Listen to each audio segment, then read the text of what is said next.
Okay, it's 12:20 a.m. Sunday evening, Monday morning, June 17th, 2024. I was just posting in the Discord, wondering if anyone was awake and wanted to do a last-minute stream. Jonathan said, let's do it. Time to play Escape the Crate Incident at Roswell, or the Roswell Incident. This is a science fiction themed game. This is a series we've played before, Escape the Crate. I believe I bought this used from someone, so I hope it's all here. I know this is a game from 2021 or so, and otherwise I don't know anything about it. Let me check in with the chat. So it is nice to be able to do an occasional stream without... There's something special about playing a game or doing an activity when you don't schedule it in advance. And I guess that holds for... There's some people that love the planning and the anticipation. And then there are other people, I think maybe the introverts, where the hours leading up to the event can sometimes be less pleasant. And so it's kind of nice sometimes to do something without any planning. DJ Moneycut reminds us our dear Holmes today was also about escaping crates. Where is everyone from that they're awake at 12:20 a.m. on a Sunday evening and can join me? I always wonder that.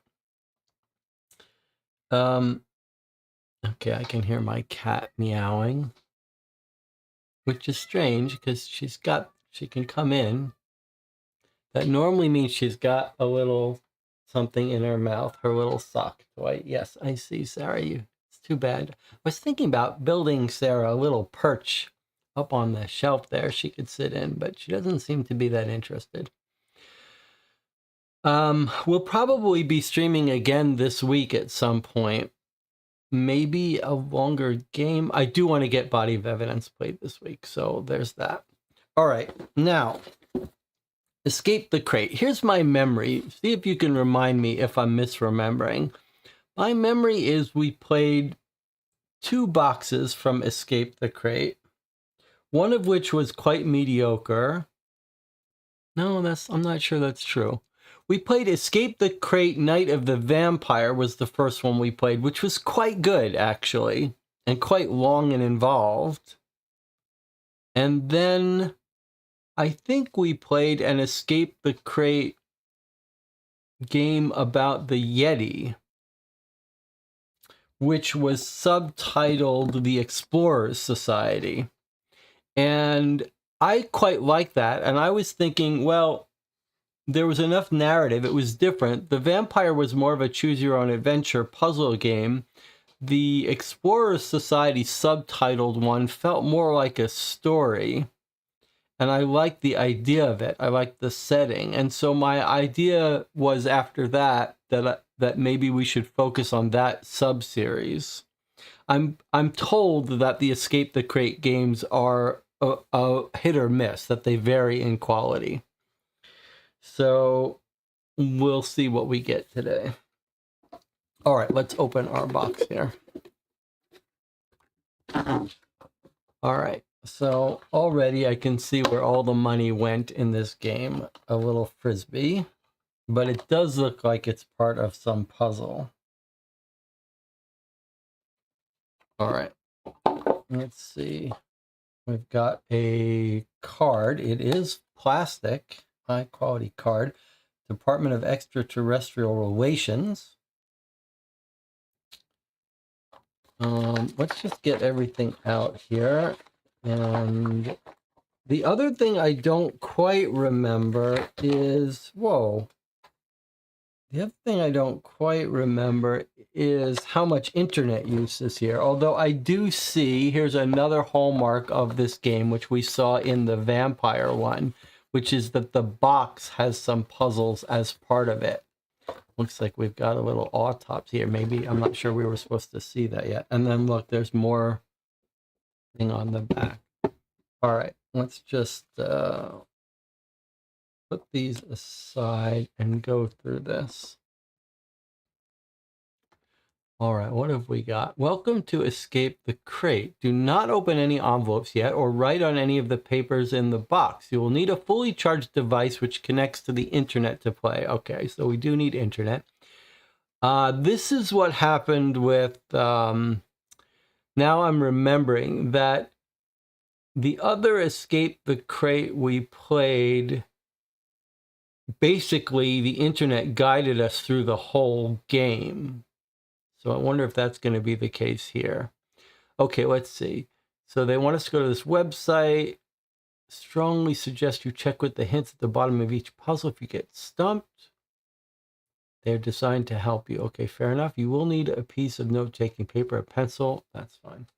Okay, so let us come up here.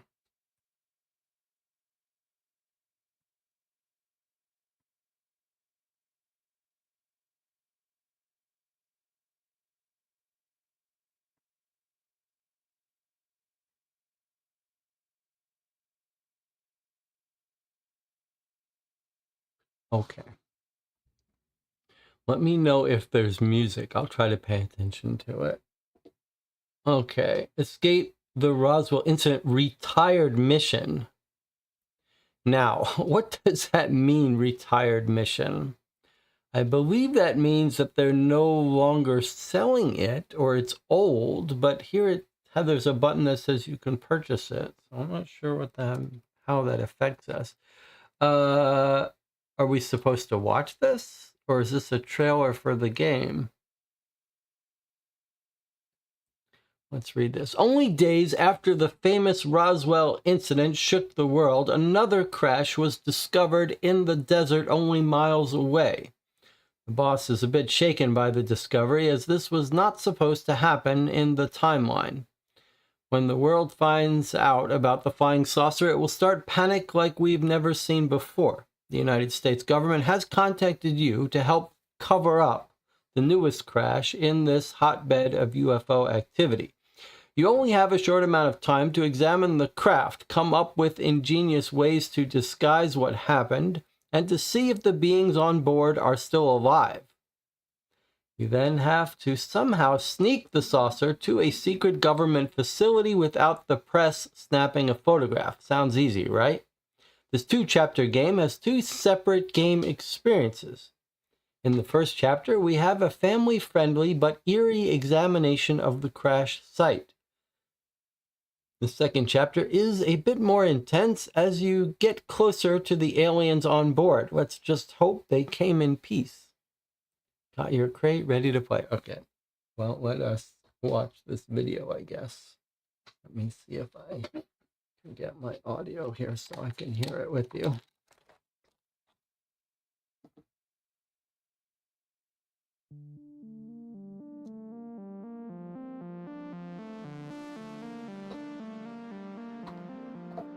Do we have a secure connection?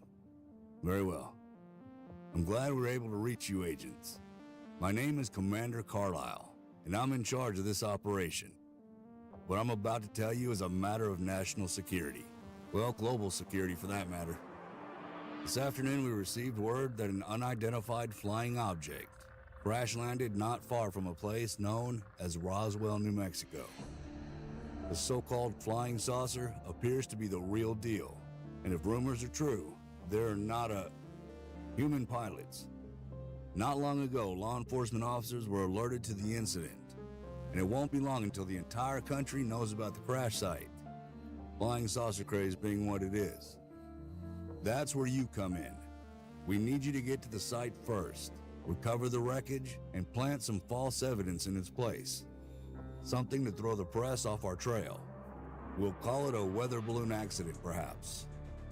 Get that saucer and any living beings on board, and deliver what you find directly to me in our secure facility. We can't have the country knowing that this happened, or it will cause mass panic. Be careful, agents. We don't know entirely what beings are behind the crash, and there is a possibility they will be hostile. Failure to conceal this Roswell incident could cause severe repercussions. So please, do your best to succeed. Over and out.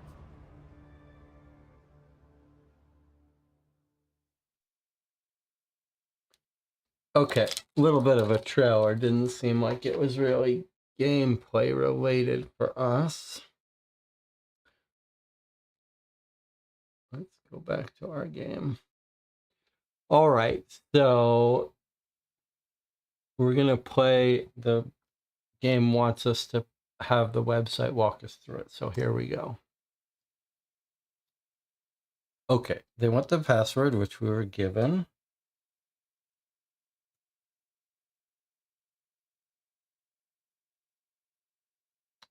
One of these days, we're gonna try playing one of these games on a stream, and it's going to be, the website's gonna be down, and we're just gonna have to end the stream after 5 minutes. Okay, but as I remember, the audio here just reads this for us. So I'm gonna read it instead. Your escape adventure awaits. Please do not move on to the next step until you have your entire set of players ready, your electronic devices charged, and you're ready to begin your adventure. Do not start counting down your time until you are told to do so. Sounds like we have a time limit here. In this month's box, our game is split up into 2 chapters, which must be played in order. Start with chapter 1. At the end of the chapter, you can either keep playing to complete chapter 2, or you can take a break and come back to the screen and select the second chapter then. To select the chapter you want to play, simply click on that chapter's picture below. The password needed to play is on that picture. Content warning. Chapter 1 features a family-friendly escape where you are covering up a spaceship crash. It's eerie but completely fine to play with all ages. Chapter 2 is a bit more intense, still PG level.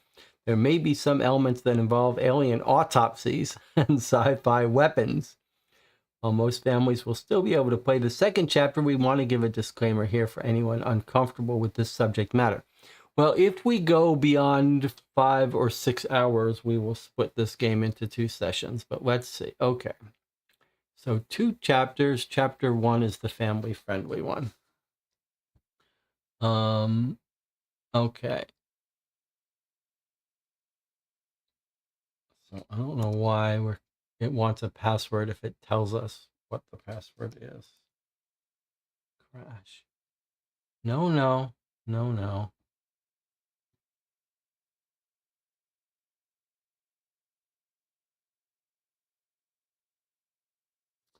Okay. This game requires a bit of setup before we can get started. It says go ahead, pull out the props, papers, cards, and envelopes out of the box, place them before you on the table. Look through all of the objects and papers and find the sheets with F and H on them. Place these 2 sheets inside the open box, then close the box so that they are the only items inside. Okay. So it wants F and H. There's H and there's F. If you'll remember, the other Escape the Crate we played had us flipping these things. All right. F and H inside the box, then close the box. Okay, so those we don't use yet. Next, take the box and turn it upside down so that the desert with 4 sections on it shows. And open the flap so it rests on the table. And the private property sign shows on the side of the box. Okay, so they want this up top. So the private property, which is here. Okay.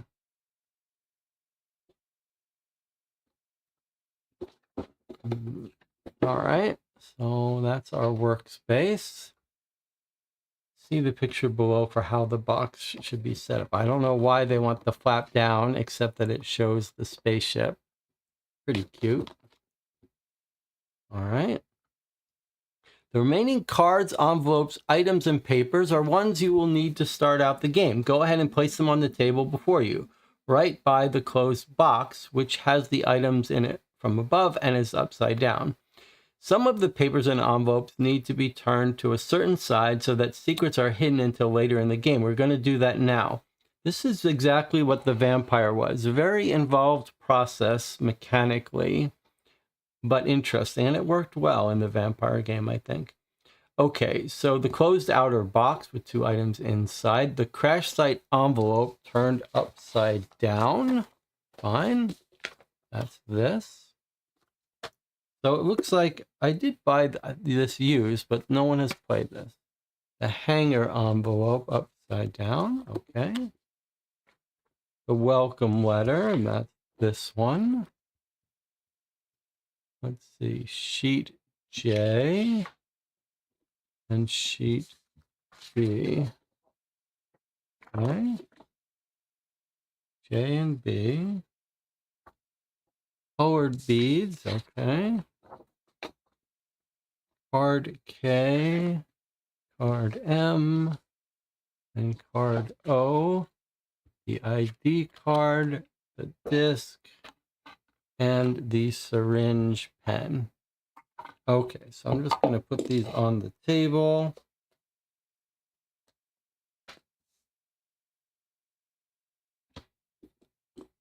Hopefully we can all see them.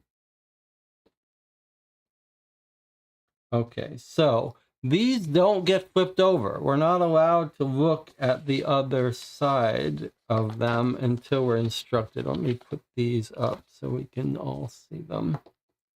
Okay, that's my widest zoom. All right, but you can see everything except for this. Okay, fine. All right, make sure the following items are facing correctly according to the picture below. Only these sides should be showing. Wow, they really went to some real effort. RE, okay, let's put everything the way, we don't really need this, but where is that other sheet? Oh, it's here, I didn't put these out.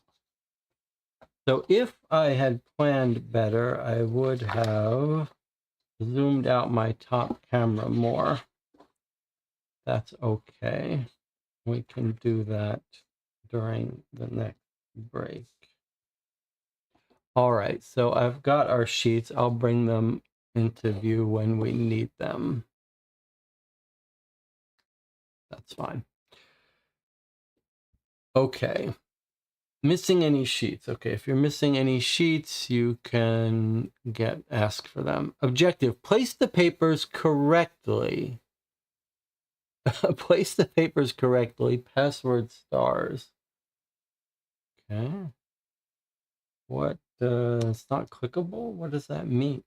Oh, maybe it was. Stars.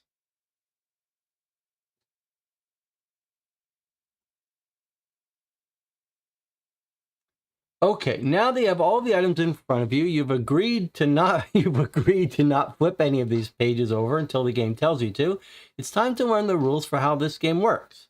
If you've already played one of our games, go ahead and simply head down to the objective box below. If this is your first time playing an Escape the Crate game, we do have a video to help teach the basics of how our website game elements fit together. Some of the images shown in the video are from a variety of our adventures. Don't panic if things look different.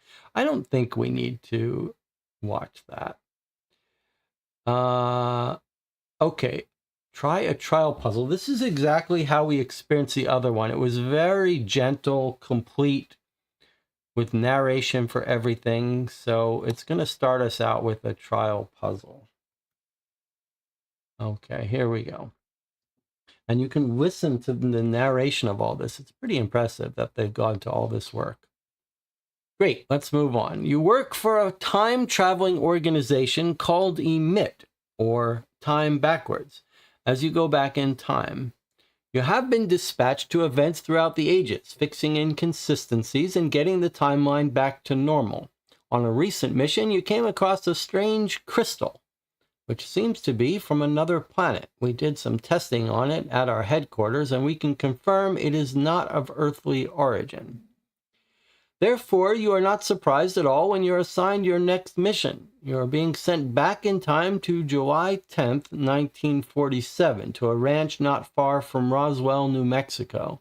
You explain to the boss you've heard of the Roswell UFO crash before, but he shakes his head with excitement. The famous Roswell incident took place on July 7th, 1947, just 3 days before when you are being sent.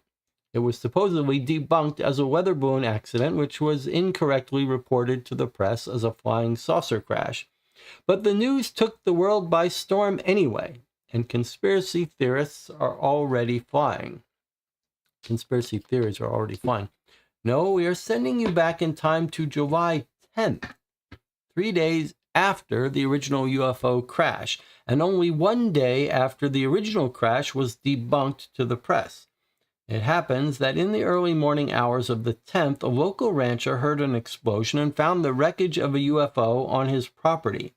We need you to head to that ranch and investigate the scene to see if you can find a connection to that crystal we have. It's time for a trial puzzle. Look at the map in front of you, page J. This is a road map of the area around the crash site. We just need you to figure out where the crash site is. Boss has some directions listed below to help you. See if you can figure out which letter belongs to the ranch in question. Okay, so here is our map. And we're supposed to figure out which letter belongs to the ranch in question. Where did it crash? Okay. And then we've got some directions on from the boss. All right, directions to the crash site. Take Route 45, head south. 45 heading south, okay? Turning right onto Route 6. So we're heading this way. We turn right onto Route 6 due to road construction. At the dead end, make a left-hand turn onto Route 33. Take the first left.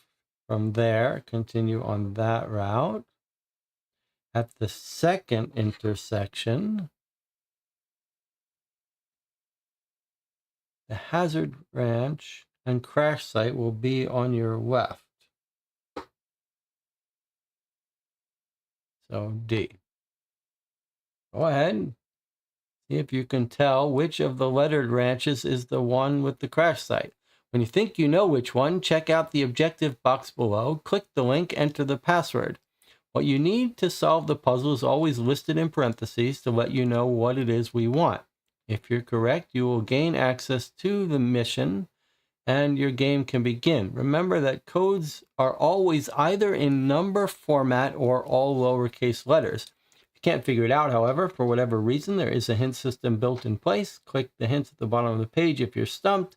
Hints are given out slowly with only a nice nudge to point you in the right direction for the first few hints. As you continue to read the hints, they get more detailed. Use the hints sparingly, though. Try to beat the challenge on your own. Okay, identify the letter of the hazard ranch needs a letter. Okay, so I believe it's weird that, and I guess it just wants the D. Okay, fantastic. You solved the first puzzle. You found the crash site. You point to the correct letter on the map and the boss grins. Before you know it, you have been given your trusty pocket watch time machine and you've been sent back to the afternoon of July 10th, 1947. Immediately, you're struck by how empty it is here in the desert. Long stretches of road disappear into the distance and it's quiet. Too quiet. At your feet is an ID card, which looks almost military in nature. You scoop it up and pocket it. You never know, it could come in handy. The sign next to the road reads Hazard Property Private.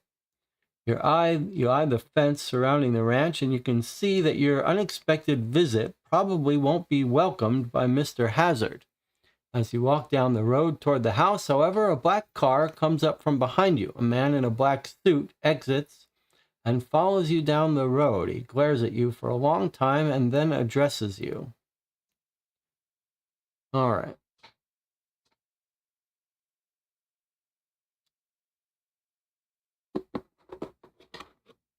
And it looks like we're going to meet Commander Carlisle, whose ID card we've picked up. This says, report to Commander Carlisle in event of, oh, maybe it's not Commander Carlisle's card, but this is who we should give it to. In event of emergency, evacuate to sectors. Looks like AGC 72913. I don't see anything on the back. Okay. All right, let's watch this video. Yes, you have audio. You must be the cleanup crew we sent for. Thank you for your quiet arrival. My name is Commander Carlisle, and I'm in charge of this operation. As you may have heard, we have a situation here. Early this morning, an unidentified flying object crash-landed here on the hazard property. We have a team incoming to collect what we can. But we have an issue. Some photographer took pictures of the craft and called the newspaper. At this moment, every broadcaster, reporter, and fellow with a camera in the state of New Mexico is running here to this very ranch. They should be here in a little under an hour, if my calculations are correct. We can't have any sign of the crash around when they arrive. We need you to cover up this new incident so that none of them will be suspicious. Do I have your cooperation?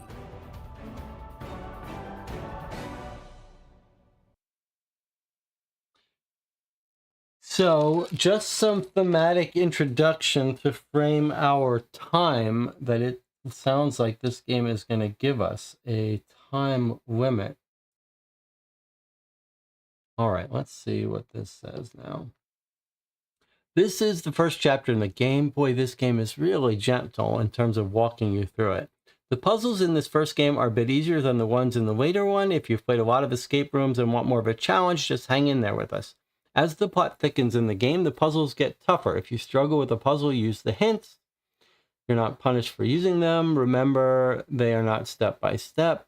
You need sometimes to look at everything you have, find the connections, and try some solutions to see if you're right. Work with your teammates. The time. There isn't much time to commit this cover-up before the press arrives. Therefore, we need to set the time for today's escape. If you want to play for fun, most of our subscribers tend to play the game without watching the clock. That's what we recommend. It isn't as stressful and allows you to take breaks. If you're experienced, you could set a timer for 45 minutes. If you're a regular casual, you set a timer for 60 minutes, etc. You can set a cell phone timer or keep track of the time on a watch. If you choose to time your game, you should start the clock now. Remember, when time runs out, you must click the Time's Up button on whatever page you are on. Interesting. Go ahead and make sure you have all of the items below and begin to explore the game by clicking the link below the objective tab. The password is stars. You'll need to grab pencil and paper, scrap paper, missing any sheets. Okay, so this is quite interesting, actually, that there's a time limit. So I want to remind you of a couple things. First of all, we've got this stuff on the table is all available to us to solve the puzzle. So we don't know what's needed. We can't flip them over. We've got these, we've got the postcards, we've got the disc, we've got this pen, and then we've got two sealed envelopes, pretty thin, but they have stuff on them as well. And I think we're probably done. Whoops, don't look at that. We're probably done with that, but we're definitely not done with this. And it wants us to set a timer, and it says we can trigger when we run out of time. Something will happen, but then the game also says, hey, you don't really have to play with time if you don't want. And it allows us to set the exact time, it sounds like, and wants us to track it on our own. Now, normally when we play games on this channel, I scale the time by about 3. It seems to take us about 3 times as long to play games on the channel than it does in real life. I'm not sure exactly why. So I think what we should do is we should take our first break now. I will get a clock. We'll decide on a time if we want to use the time. I mean, we'll set a time, but we'll make it generous. And then maybe I'll pull out the camera a little bit so we have a little bit more room on the table. All right. I'll see you all in 8 minutes.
All right, we're back. Let's see if the top-down camera is pulled out a little better now. Okay, now we can see everything we have to work with. All right, I'm going to set our clock at, it says experienced gamers, 45 minutes. I would call us the experienced, but then I would multiply by 3. So what I'm going to do is I'm going to set it at an hour and a half, which we will decide when we get, if it runs out, if we care. All right, so set your clocks if you're setting them at home at an hour and a half. I'll put that where we can see it. Okay.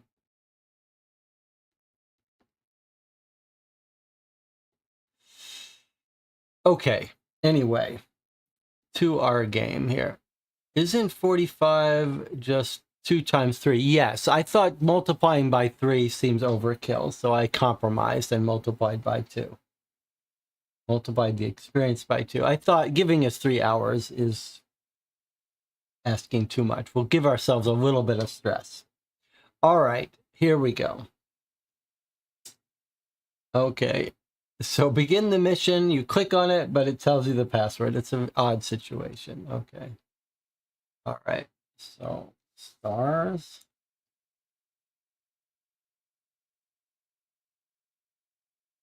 Okay, the hazard property. You're going to be involved in the cover-up. You approach Commander Carlisle once again and agree that you will help with the mission. He eyes you over for a while and then leads you back to his car. He takes a long sip from a mug in his cup holder.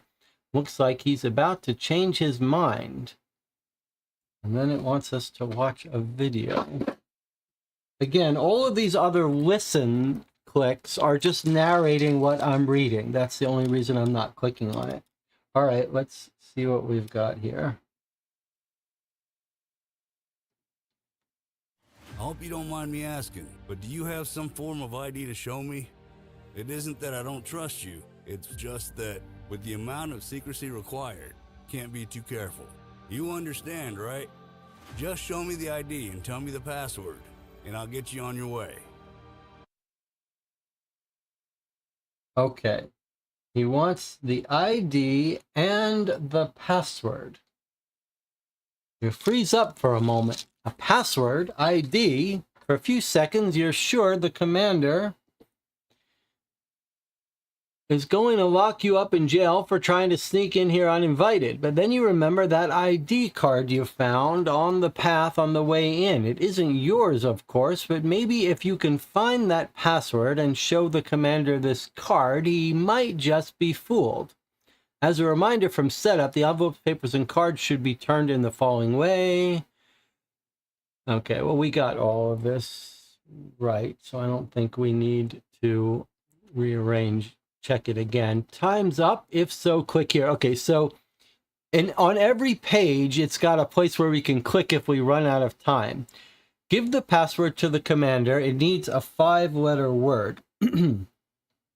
Okay, so 5-letter word. We're going to go back to our normal scenes. We know we're looking for a 5-letter word. Okay, so here's our ID card. In an emergency, evacuate to a certain sector, and then it's got 5 numbers. So it makes sense that we're looking for a way to translate these 5 numbers into a 5-letter word. Evacuate to sectors A, G, E, and C. So I'm not even sure where those sectors aren't on this map. And these numbers are in very different fonts. So it makes you think that the fonts, we should be looking for letters with that font.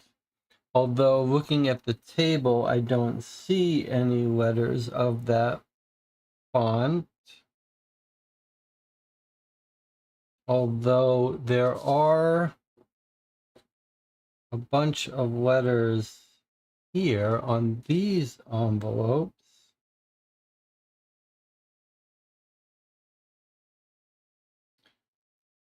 That letter doesn't match, but we do have a bunch of others. Like this A looks like it matches this 2 font. And this E looks like it might match this font. So if you had to guess, you might guess that it's Earth. E, A,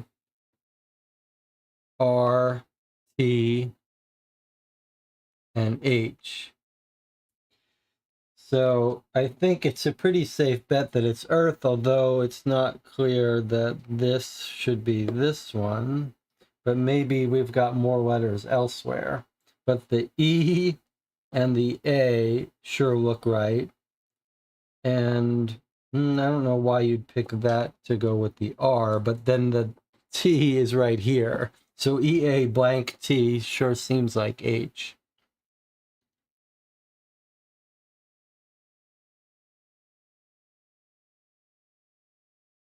And emergency sectors, I wonder if we wouldn't find, well, all the letters are here, EARTH. So I think maybe it's just to make it a little trickier. So I think we've got this one. I think the password is going to be Earth. I don't have much doubt about it. So let's go and put it in. Give the password to the commander. Okay, here's our card,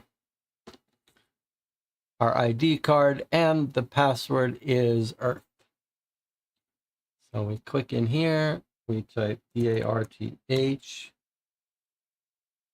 5 letters, click enter. Here we go. You hand over the ID and mutter what you hope is the password. For a few long moments, Commander Carlyle just stares at the card, and then he gives you a piggy little smile. He returns the card to you and passes you the translation of some alien-looking symbols. You're ready to ask what this is when he wishes you luck and waves you on down the road into the property.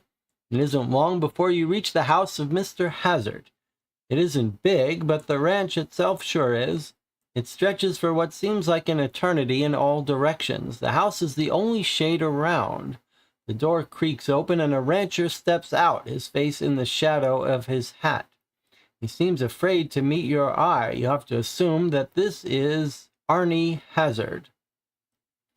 Okay, we may want to read this letter interview soon, but let's start by watching this video and then we will.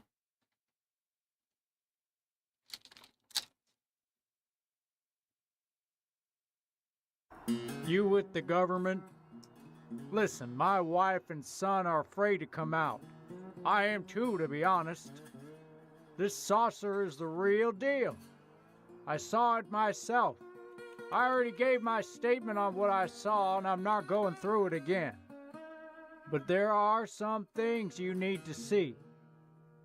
The crashed spacecraft is in one spot, the debris field is in another, and there's a photographer here bugging me about what I saw.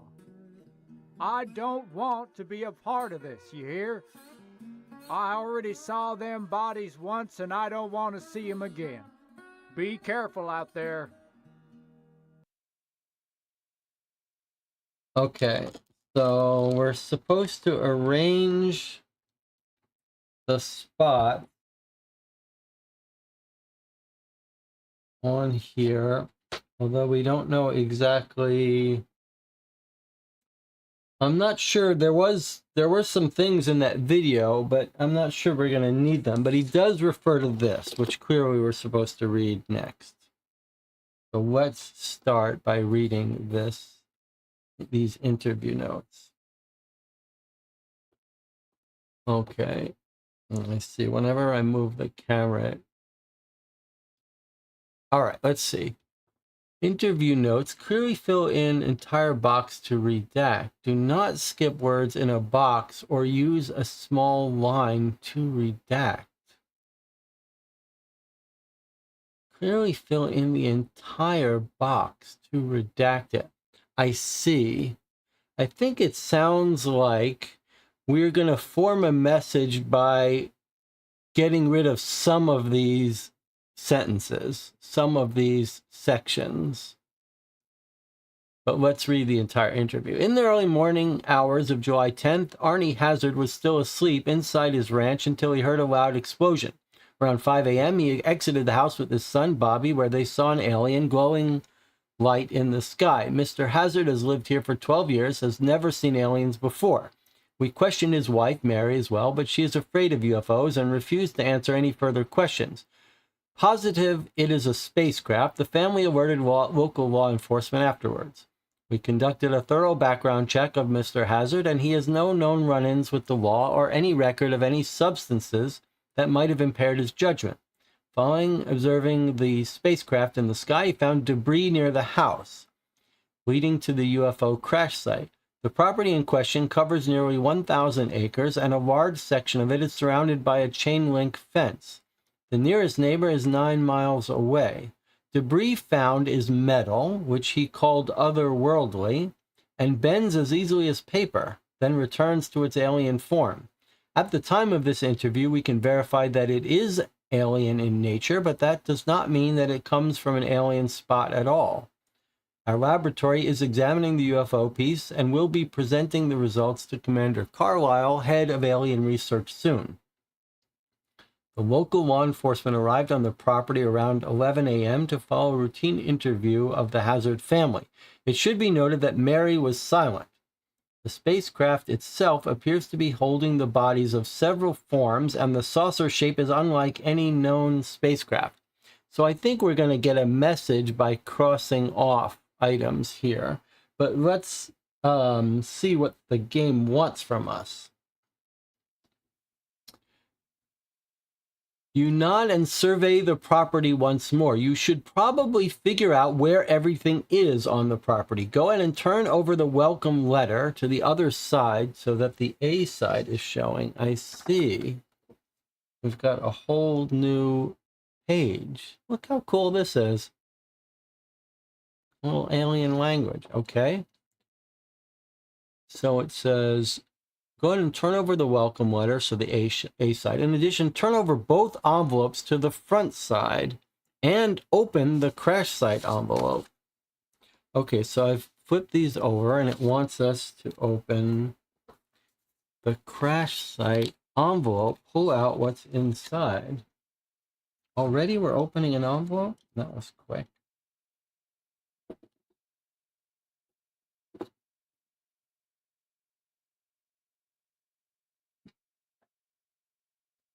Pull out what's inside. Turn the cards so 1, 3, 5, and 7 show. The cards and paper should be arranged as below. Okay.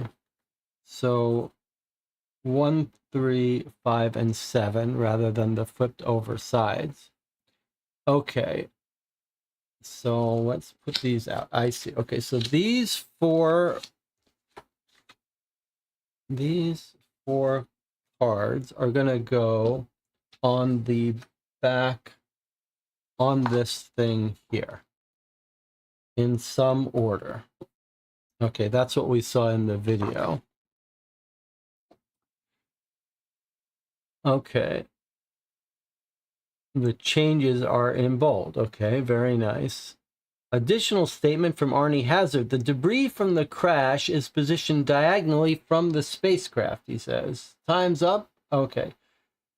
So the objective is to recreate the Hazard property, needs a 4-digit code. Okay, so there you have it. Fairly straightforward. We're supposed to figure out what order these go here, and then we will just put in the numbers in the order.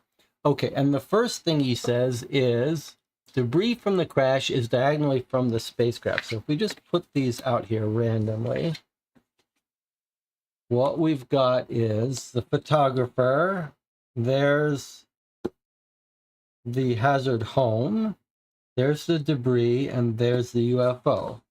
Okay, so this would be consistent with them being diagonal, so with this, and so with the reverse. So we've got 4 possibilities for these 2 cards. All right.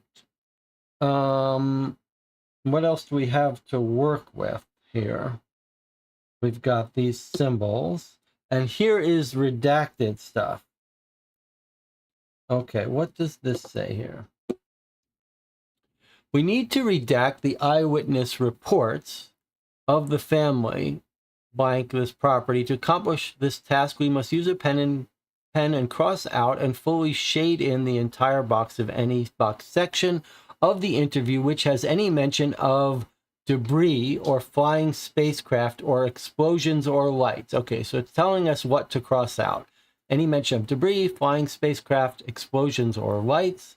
This also includes otherworldly descriptions or mentions of aliens at all. We will keep their testimony secret. We can pay them off to avoid further reports. Okay, so let us use our little trick here to put the statement in a protector so we can write on top of it. So that sounds like we've got two tasks, this task and then decoding this message. So let's do this first. All right. It says, oh, it wasn't there that it said, it was here that it says it.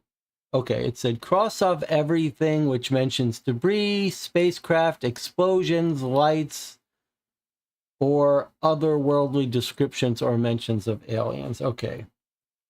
In the early morning hours, he was still asleep till he heard a loud explosion. Okay, so we crossed this off. We have a thicker pen? Not really. All right. And it says, don't do part of a word, do the whole box. Okay, light in the sky. We're told to cross off lights too, right? Exited the house where they saw an alien. He has seen aliens before. She's afraid of UFOs. It is a spacecraft. I think that should be crossed off. No known run-ins with the law. Substances following observing the spacecraft. In the sky, you found debris. We're supposed to get rid of debris too, right? Debris, spacecraft, or explosions, or lights, or aliens. Okay. So debris line gets crossed off. So does UFO. Acres, chain link fence, debris, and otherworldly. Alien form. We can verify it's alien. An alien spot. Examining the UFO piece. Head of alien research. Local. Teen interview hazard family. Mary was silent. The spacecraft itself. And spacecraft. Okay, what have we got now? In the early morning hours of July 10th, Arnie Hazard was still asleep. Mr. Hazard had lived here for 12 years, has never... He questioned his wife Mary as well, but she is blank and refused to answer any further questions. The family's ordered law enforcement afterwards. Well, I don't see a new message jumping out, but perhaps this is going to be some kind of book code where it tells us to refer to this. I'm not sure how to use this yet. And this doesn't tell us either, right? Evidence covered up. X. All right, well, let's just put this aside unless someone...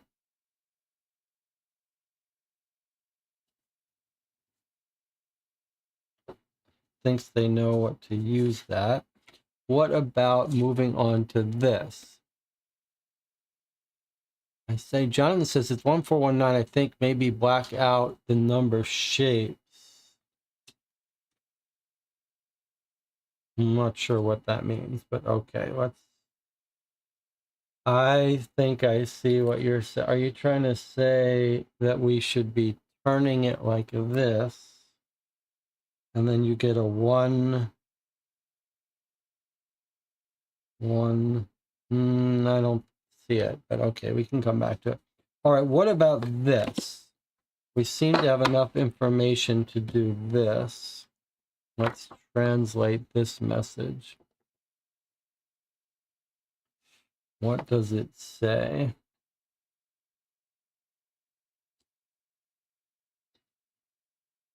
All right, can you see this full thing? Yes, you can. All right, so we've got start. from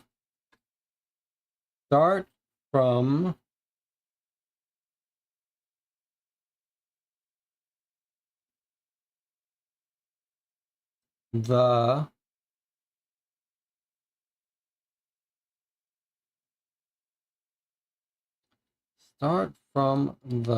and then the diamond. Where is our diamond? Look, here's another constraint. I see. Okay, well, let's do this first. Start from the diamond and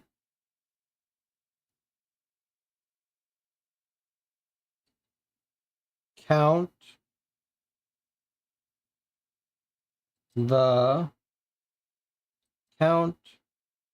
outward. Start from the diamond and count outward. Let me just write this down. Start from diamond and count outward. Count outward the missing spots are the count outward. The missing spots are the key. Okay, start from the diamond, and the diamond isn't a symbol, right? Do we have a diamond somewhere? Start from the diamond, and the diamond isn't a symbol. At least it's not a symbol on this card. Makes you think we should be looking for an actual diamond. We have a diamond somewhere. Missing spots are the key. Interesting. Okay, we'll do the things we know to do first. We're told in the introduction, or we're told here, that the debris and spacecraft are diagonal.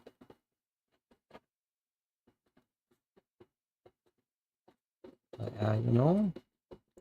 And then I see we have another constraint right here that says the spacecraft is not next to the fence with the hole. Spacecraft not next to fence hole. My house is bordered by two fences. One has a private property sign on it. The other has a cattle. House bordered two fences. One says private property and one says cattle. Photographer's car is parked next to an unbroken section of fence.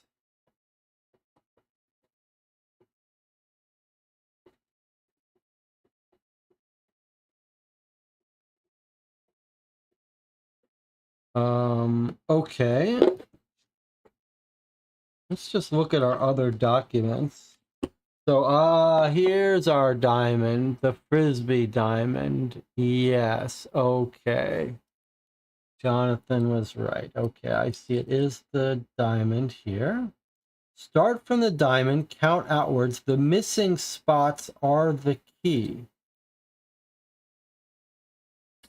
So, with each of these symbols, we can assign a number, like 1, 2, 3, 4, 5, 6 would be the star. And maybe for this, we'd have to go 1, 2, 3, 4, 5, 6, 7, 8, 9, 10, 11, 12, 13. And then for this one, 1, 2, 3, 4, 5, 6, 7, 8, 9, 10, 11, 12, 13. I mean, I don't know if I'm doing that right, but let's just write it down here. So the star 1, 2, 3, 4, 5 is 6, and then I got for the lightning 13, and for the map single 13. 2. Although I guess you could go this way. 1, 2, 3, 4, 5, 6, 7, 8, 9, 10, 11, 12, 13. Same thing. What about this way? 1, 2, 3, 4, 5, 6, 7, 8, 9, 10, 11, 12, 13. Either way. Okay, 6, 13, 13. I don't know how to use that though. It could mean that we're supposed to count that many words here.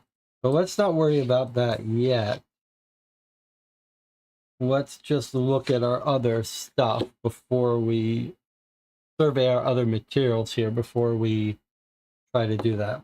We have a photographer's statement. It seems like we're going to wait till, it seems like we probably don't need that till we meet the photographer. And then we've got another timeline thing. It seems like we don't need that. So I wonder if actually this isn't sufficient for us. Let's see. Let's just randomly put some stuff out. If that's the debris and the spaceship were diagonal, let's just see what we've got here. So, spacecraft is not next to the fence with the hole in it. But what fence with the hole in it?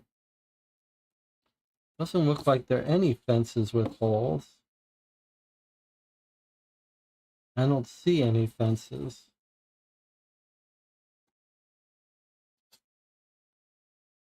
House is bordered by 2 fences. One says private property, one says cattle. So those aren't on this map. But they're not on this map either. What is... That's odd.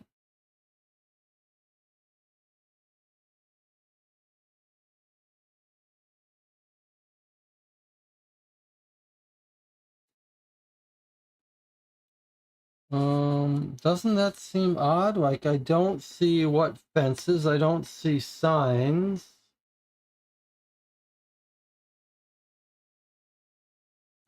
I do see this fence with a whole bunch of numbers on it.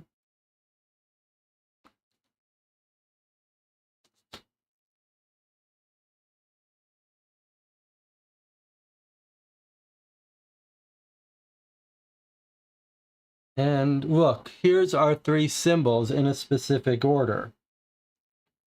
So here's our 3 symbols, which we decoded as 13, 13, 6. Or 1, 3, 1, 3, 6. That would be 5 digits. That's not what we're looking for.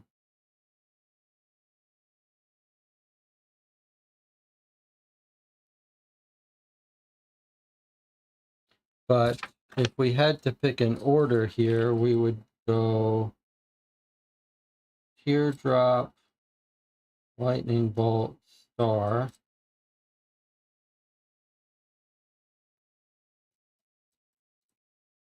From this. But I'm still not entirely sure how to make sense of the fences and stuff. Let's see what the channel says. Are the fences on the side of the box?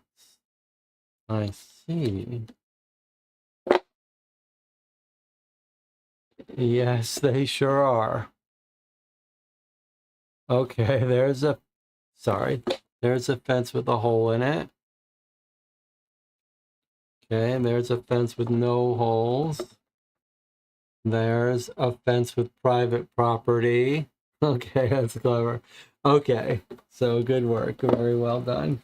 All right, so now we're back to being able to solve it this way. So we're going to randomly put these out and then try to match the constraints.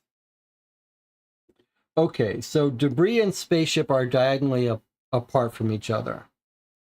It says, sorry, debris and spaceship diagonally apart. All right. Now it says the spacecraft is not next to the fence with the hole. So let's see. Is it next to the fence with the hole? Not there. But it is next to this fence with the hole. So the spacecraft can't be in this lower row. So it has to be on this side somewhere. Could be like this, though. These are still diagonal. It's not next to the fence with the hole. Okay, so there's no hole. What's the best way for me to do this? So you can see it more easily. Okay, it's not next to that fence with the hole. It is next to the private property. That's okay.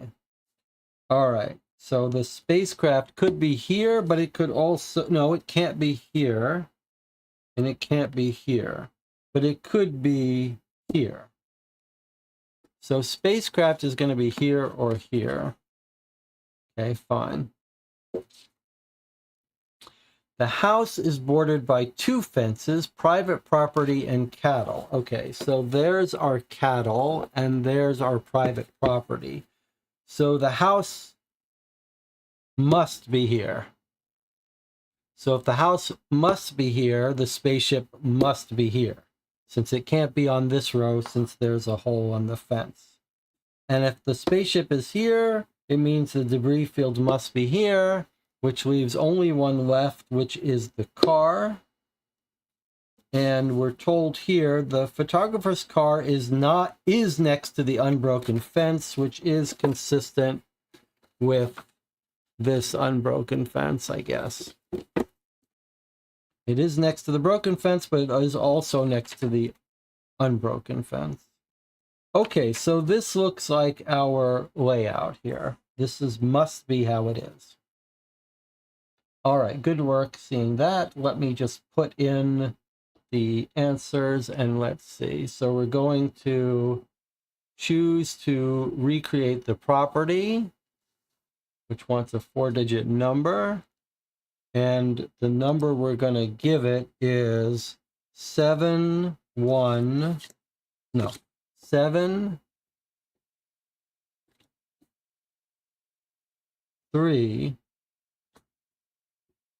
1 5 7315, because we're giving it in the order here. All right, let's try it. I wish I could make this stop.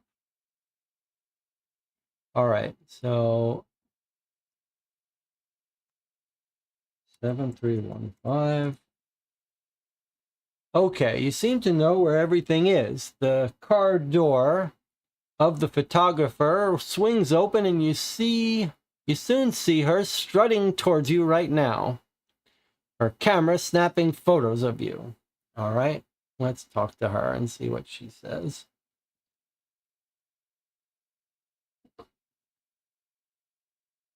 Say cheese, I got you on camera. Actually, I have all of this on camera. I've been getting pictures of flying saucers all day, and they all led me to this place. With these photographs, I'll be set for life. And there's nothing that you or anyone else involved in this cover-up can do to stop me from publishing. All right, just a bit of flavor.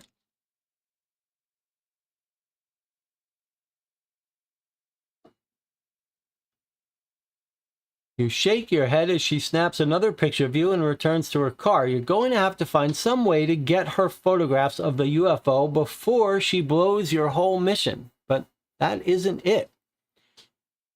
You have the debris field, which is filled with metallic pieces of the crashed ship shimmering in the sun. You have the spaceship itself, which is sticking out of the dirt at an odd angle.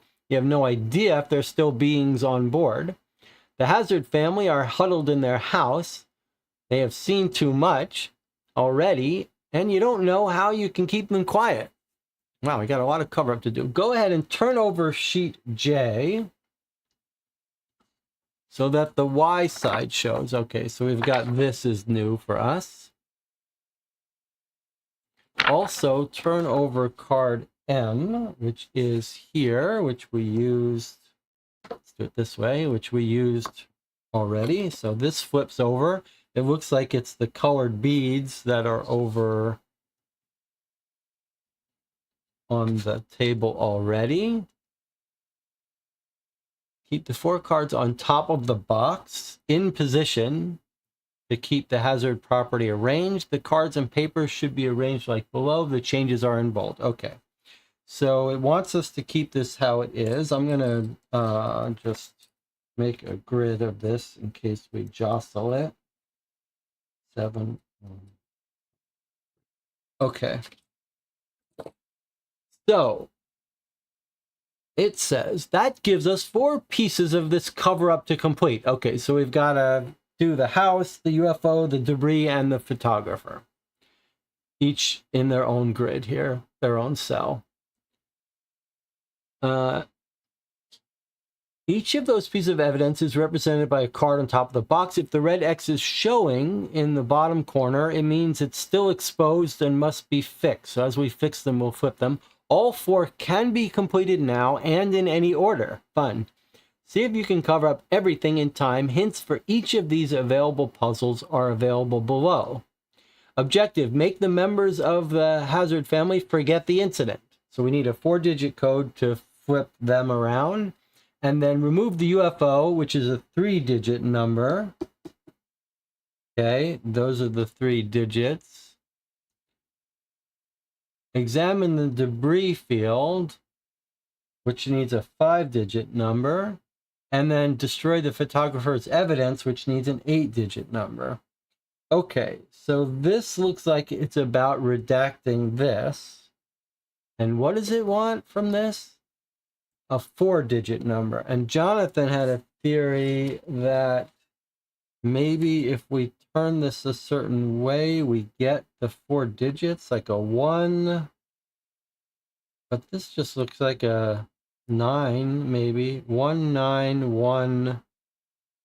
But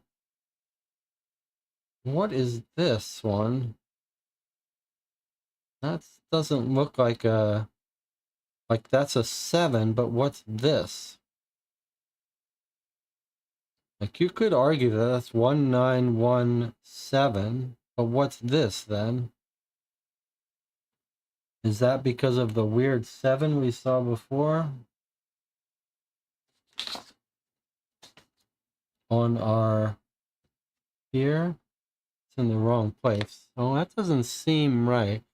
1, 4. I don't see how you get a 4 from here. There's no reason to think that that's a 4 instead of a 9. Flip it the other way. Okay. Well, if we flip it the other way, this doesn't work for me. That's an L, not a 1.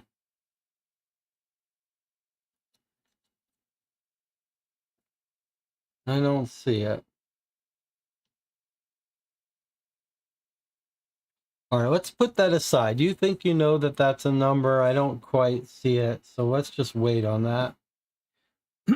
Let's do this one. Let's do this one first. So I must be doing something wrong here because I got 13 and it wants a 3-digit number. Okay, and the rules are start from the diamond, count outward the missing spots. Oh, the missing spots, I see. So for the water, it looks like there's 1 missing spot right there. So for the water,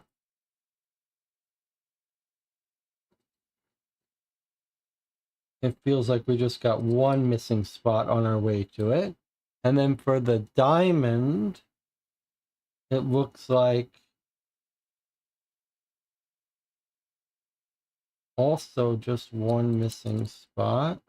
I mean, for the lightning, also looks like 1 missing spot. And then for the star, I just see 0. That doesn't seem right. What about, so what about this thing here?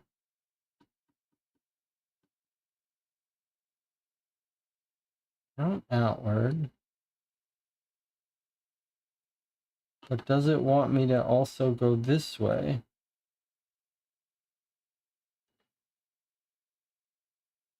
I think it wants the position. Yes, count outward to the missing spot. Okay. So it's not count how many, count outward. So 1, 2, 3, 4. And then for the lightning, it's 1, 2.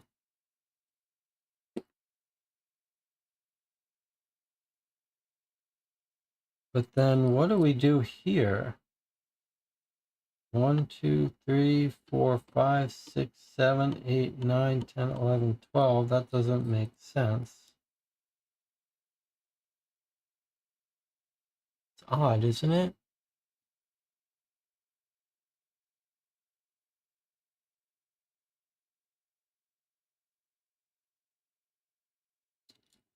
Would you think this would be 0 then? Boy, that's weird. I mean, it can't be 12 because that we're looking for a 3-digit number. 1 past the star would be 7, but why would we... Oh, you think it's this way? Huh. So you think 1, 2, 3, 4... 1, 2, 3, 4, 5, 6, 7.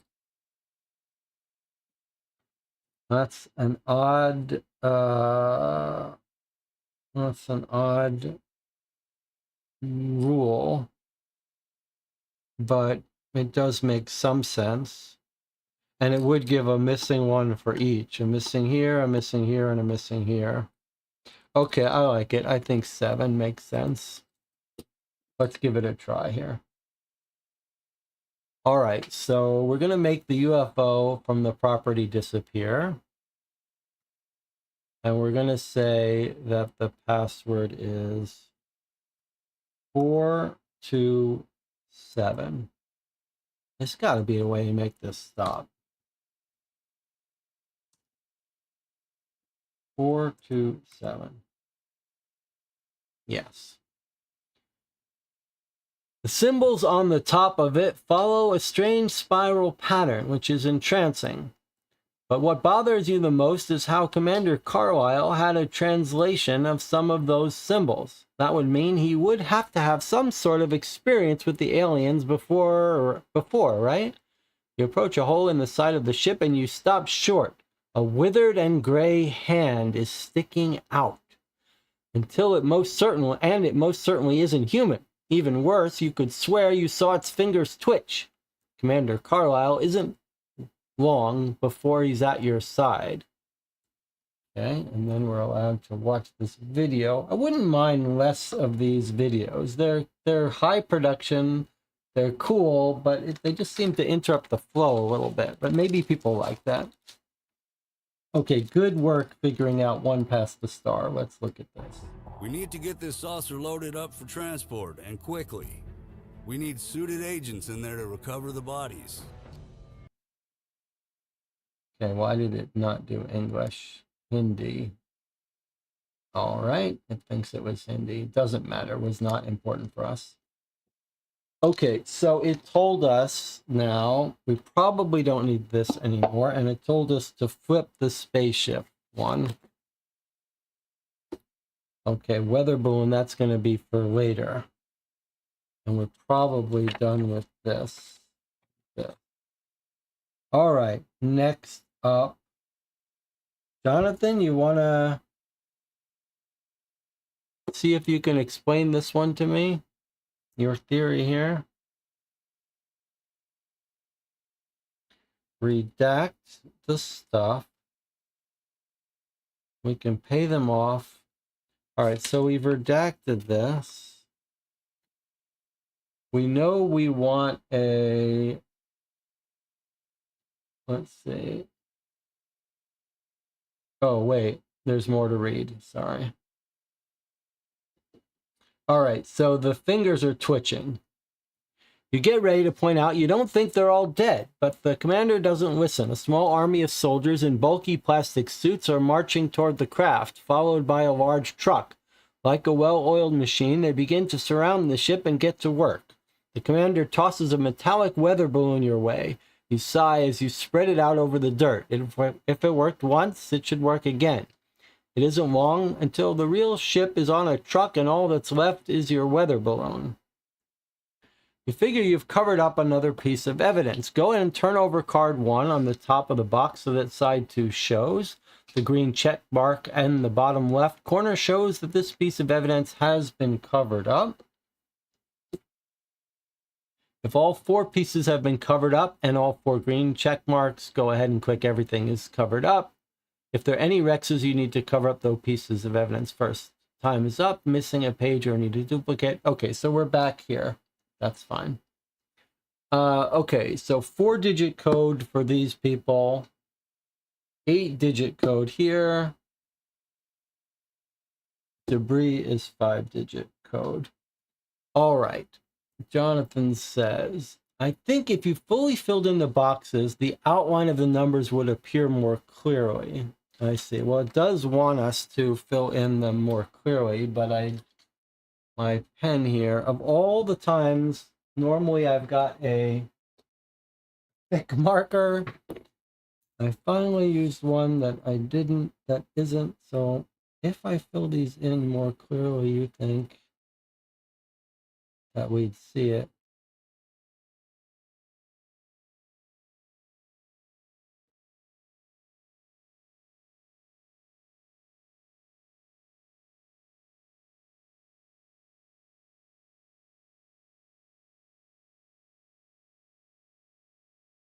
Well, you can't be wrong with these markers, though. These markers are permanent.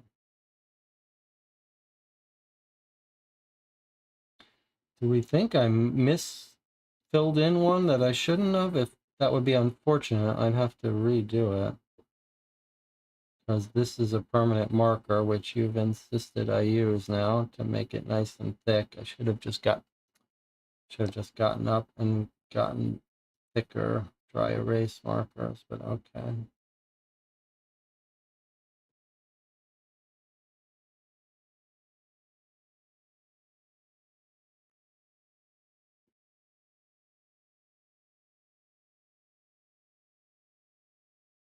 And while I'm doing this, you're trying to figure out the best way you can explain to me what you're seeing here, because I'm having a hard time seeing it. Okay, now.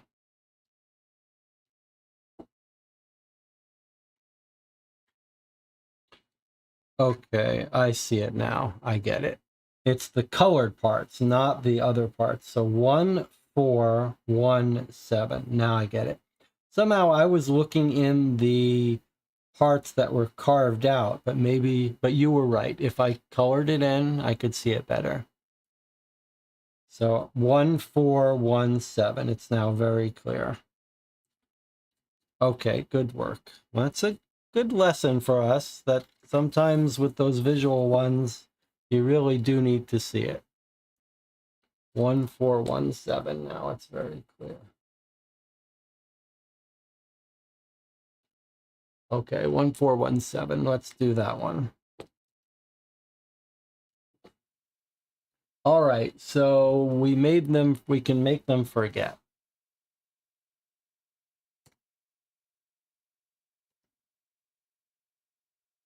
Does anyone know how to make this thing stop? Where is the button that says, please leave me alone? Why is there no button here? I don't understand why there's no button that says go away. 1, 4, 1, 7. You cross out the statements about aliens. You give the complete... Okay, maybe this makes it go away. No. Maybe there's something on this page. No. All the mobile stuff is the worst. That's the age we're living in, where all of this stuff's being shoved down our throats. And it's all worse than desktop. Password manager. Oh, it's the worst. It's the worst. All right. You give the completed and redacted interview given about the incident to Commander Carlisle, and he nods in approval. He then approaches Mr. Hazard and shows him a suitcase. He unlatches it, and you see piles of money inside. How much, you have no idea, but it would be enough to buy anyone's silence. He whispers something to the rancher, and then the rancher takes the suitcase and looks up.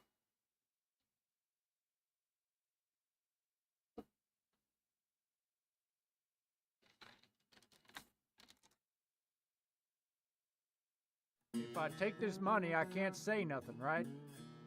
I'll do it. I won't say a thing to nobody about these aliens. I wish the whole thing never happened. Don't you worry. I'll stay silent to the grave. I really don't think they need to make all these videos. Really overkill. All right. He goes back into his house, and you have to say you believe him. You won't tell the press anything. You figure you've covered up another piece of evidence. Go ahead and turn over card 7 on the top. There's the money. Green check mark, and then it tells you if everything's finished. Okay, everything's not finished, so we still go on. We've got the debris field and the photographer. So I think it sounds like the debris field is actually this thing. And the photographer might be this thing. Let's do the photographer. Okay, photographer's statement. It says, spin the photo to match the height. Spin the photo to match the height. I snapped a picture of a flying saucer high above the mountains. After a few seconds, it vanished. Okay, high above the mountains. While driving, I saw the saucer again, this time hovering only inches above the road. As I approached, it sped off into the distance. At 10 a.m., further down the road, I saw the UFO once more. This time it was high in the sky above the road, much higher than earlier. Then it flew off, and then at 11, I found it once more near the ranch, and it was low to the ground below the mountaintop. And then that seems to go with this. Spin the photo to match the height. So, mountains, where are, I see, it's this one. Okay, so we recently got given this. So let's see if we can do this. Okay, so 8 a.m., snapped a picture of a flying saucer high above the mountains. So 8 a.m., high above the mountains. What's the length of this code? 8 digits. So it looks like high above the mountains. Do you think we point? Oh, we do it like this. So is that what we do? We put this here. It's high above the mountains. So 8 a.m. 73, or should we spin the photo to match the height? So I'm thinking we do this. There's different ways this could be done, but I'm thinking, let's try the first way. 8 a.m. is a 73, if that's right. Then the saucer hovering only inches above the road. So now I think it goes like this. Right, hovering just above the road at 9 a.m. There's our 9 a.m. So I think that's a 99.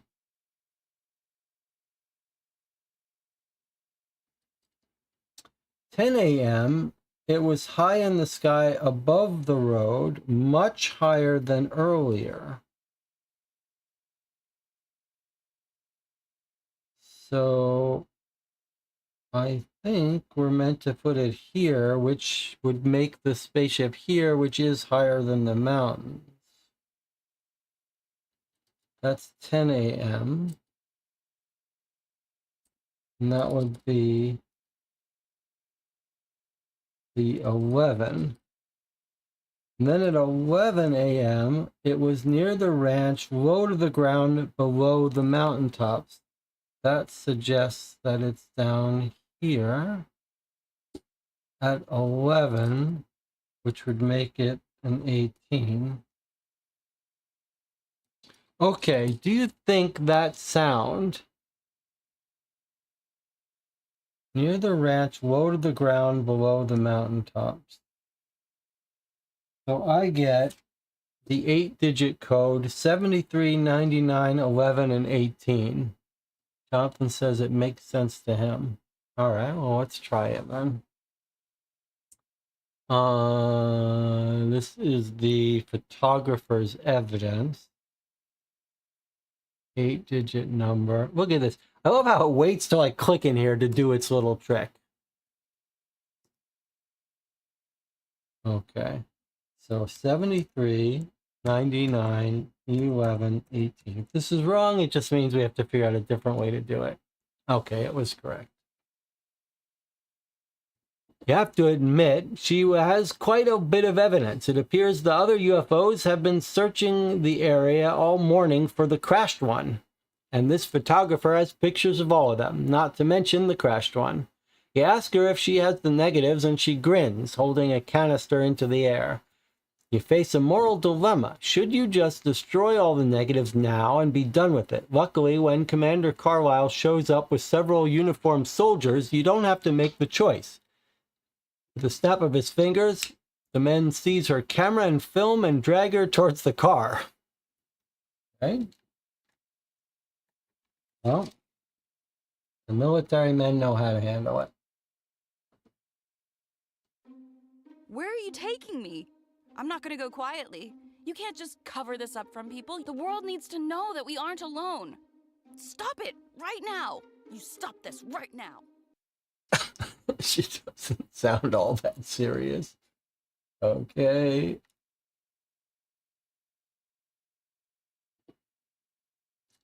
They toss her in the back seat in handcuffs, and one of the soldiers drives her car away from the property, off the property.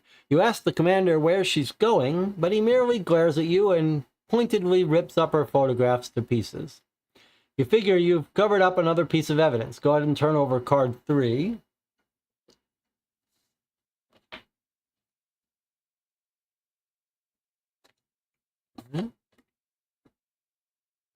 On top of the box, so side 4 shows the green check mark at the bottom. All right, so we have one more left. It's the debris field. And I think it's this, because we've used everything else. All right. Let's see if we can solve this, then we'll take a break. It's interesting that this seems cut off here. Okay, let's see. The metal debris from the crash site is quite odd. It can be folded and unfolded as easily as paper after being Sorry, you can't really see that. Let's try it. Metal debris from the crash site is quite odd. It can be folded and unfolded as easily as paper. After being unfolded, it automatically folds itself again to its original form. It appears 4 symbols need to be matched with their twin so they touch face to face when folded. Keep the metal folded in this way and look all over the metal debris to see how many of each is showing.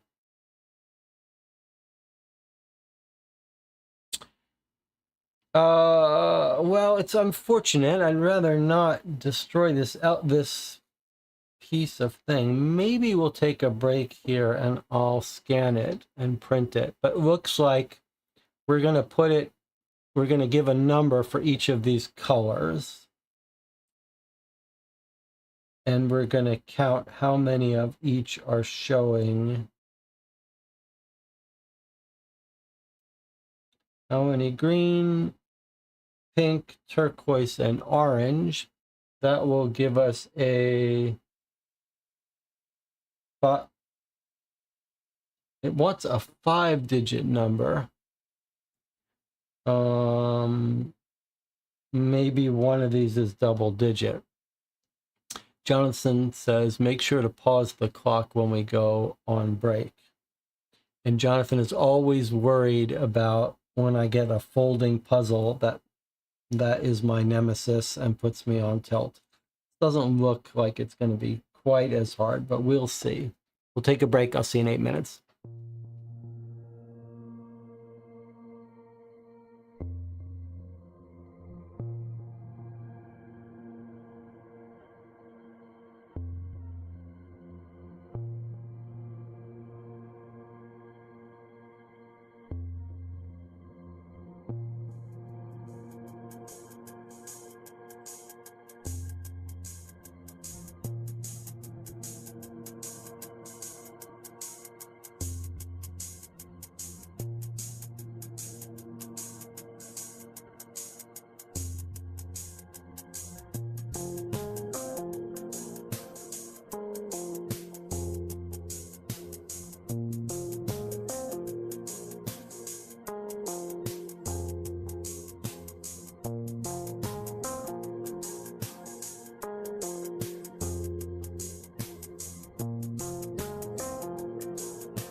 We are back. I tried printing out this so we could fold a printed copy. It didn't quite work.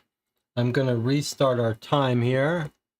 We're at 30 minutes, so we might just make the 45 if we can do this quickly, although folding puzzles are problematic. Okay, so we're going to match up. 4 symbols need to be matched. So, but notice it's double-sided. But it looks like this could match to this. This and this could match. This and this could match. This. There's only one symbol on this side, which looks like it matches over here. So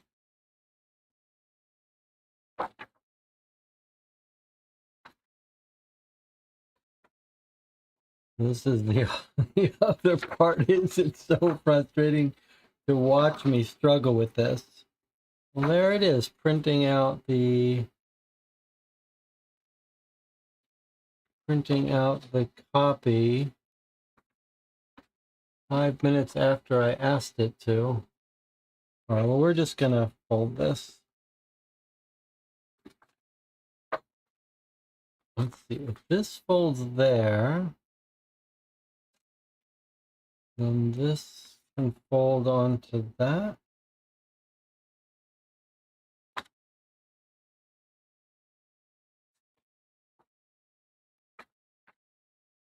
Yeah. Doesn't really look like it's... Hold on, let me get the printer version out so we can just experiment with the printed version.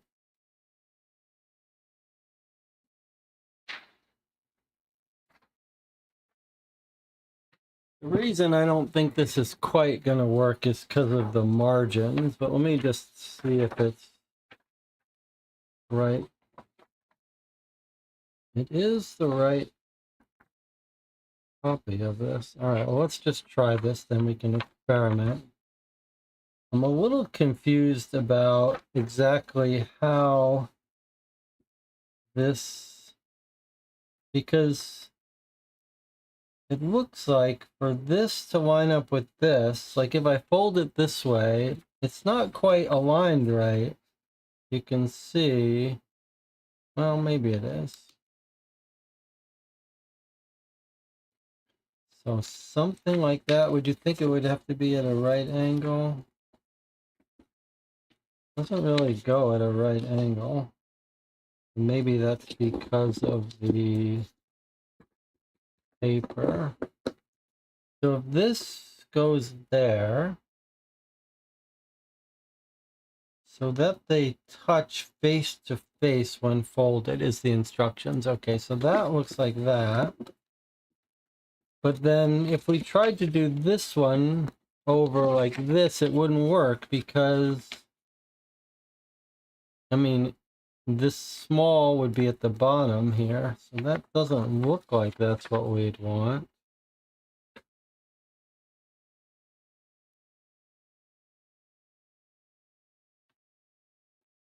What else do we have? Could we...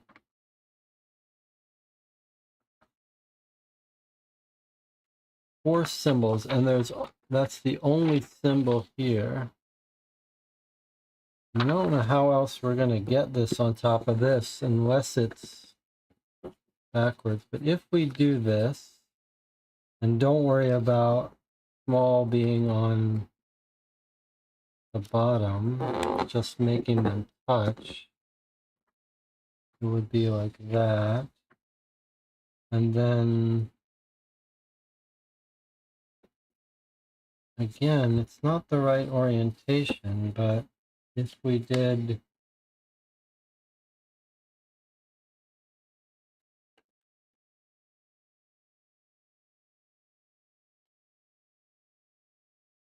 This does not seem right. All right, I'm just going to do it. I'm going to do it roughly, and then we'll see if we can figure out what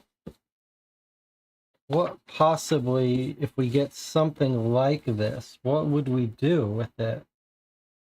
Look all over the metal debris. How many beats is showing? Okay, so I guess understanding the rules of this, let's put this aside for a second. It doesn't have to form anything. It's just the fact that now we've covered up some. We don't care what's on this side. So if this was correct, we would just count how many of each color. So actually, we don't have to end up with any proper, perfect folding. And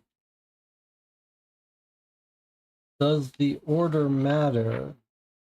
I guess there's no other way to do it than put that there, put that there. You can't do this one till you do this one. These, it looks like it's going to cover up this. This looks like it's going to cover up this. So I think maybe this is close enough.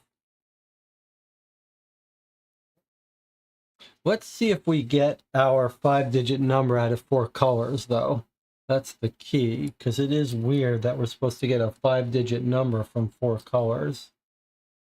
All right, let's count the greens. If this is the right thing, looks like greens have the most. This is our best chance at getting a 2-digit number. 1, 2, 3, 4, 5, 6, 7, 8, 9. 1, 2, 3, 4, 5, 6, 7, 8, 9. 9 green. Purple would be 1, 2, 3, 4, 5, 6, 7, 8, 9, 10. Okay. There's our 2-digit one. Then the turquoise, I see 0. And then orange, 1, 2, 3, 4, 5. So the 5-digit code I get is 91005. What do you think the odds are that that's the answer? Wait, what's on this side? There's our turquoise. So this turns to a 1. And we have 91015. What do you think about that?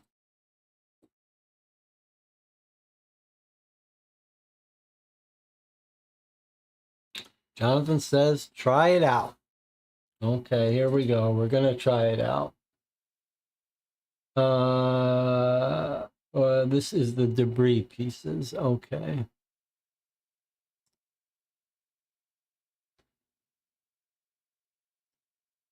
Go away. 91015. Hey, we got it. Finally. Finally, we've got a folding one that didn't kill me, and I didn't even have to destroy the original documents. Okay, let's bring this back. You have to agree, it is odd. Beside the colored gems all over it, you have its flexibility. It's hard and sturdy metal, but you can bend it like regular paper. As soon as bending it one way, though, it folds itself back into its original position as if nothing had happened. You've never seen anything on Earth like it. But then you have to remind yourself that it probably isn't from Earth. You show it to Commander Carlyle. All right, let's see what he says about this. I agree. This metal is quite odd. I'll give you that. We will take all of what we can back with us to our high-security compound, so we can study it further. What you need to worry about, though, is how we explain the craters left all over the debris field when it's gone.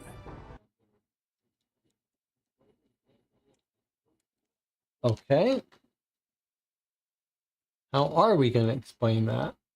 You think quickly and find some rocks. Hold on.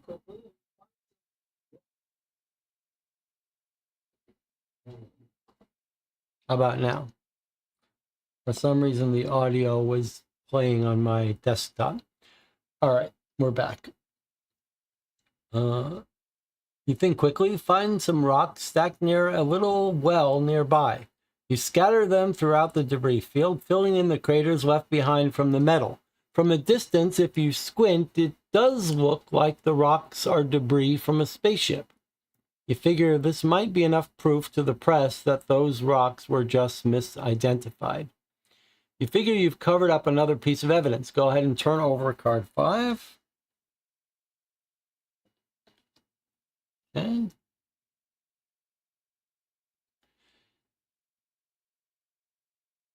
Okay, if all piece of evidence have been covered up, all green check marks, click everything is covered up. Here we go.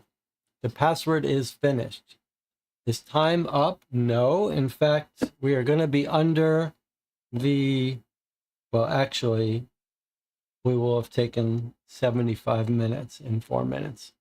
So 70 minutes we've played so far. Okay, so time's not up. No. Everything is covered up. Password is finished.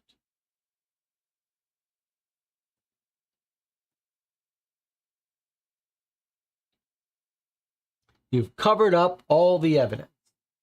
Make sure all 4 green check marks are showing on the top of the box.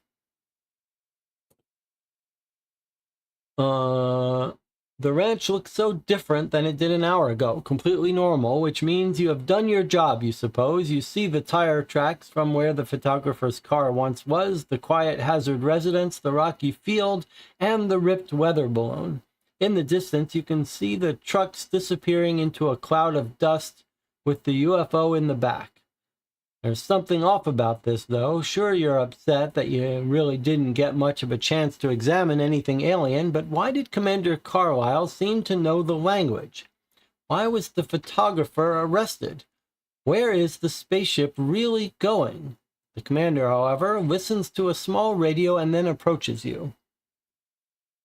This says cover blown. We haven't been told to stop the clock yet, so I'm not stopping it. I just got word that reporters are at the gate. They'll be here any moment, so if they ask you questions, make sure your answers are good. Also, I know you don't work with us. That ID card was reported missing a few minutes ago. I don't know who you are, but this is the end of the road for you. Make me proud with your answers to the press, and all will be forgiven. Blow our secret, and I would hate to find out the outcome. Oh, they found out we lied about the ID, but aren't we working for them? No, we're working for the time travel agency Emit. So we're not actually working for this guy. We're on our own mission. Sure enough, a line of cars comes racing down the road towards the Hazard house. You know it's now or never. You need to face those reporters with the story you carefully have been working to present. Go ahead and turn over sheet B so that side D shows. Okay, sheet B. Where's our sheet B?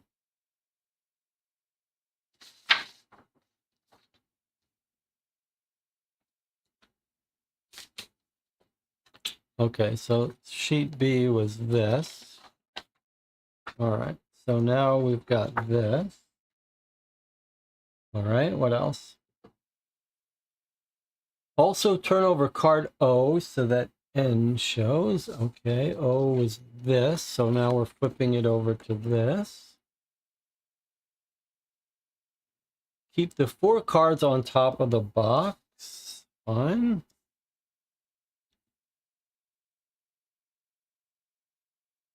Cards and paper should be arranged like below. Changes are in bold. Okay.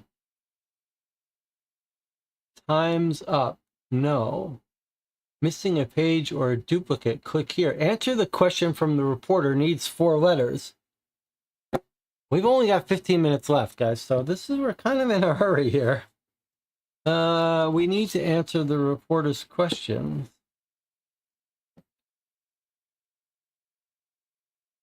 What does the flying saucer look like? Where is the debris from this crash? What do the witnesses have to say? Where is the photographer who has evidence? We need 4 letters. So I guess for each of these, we're picking a letter to tell. What does the flying saucer look like?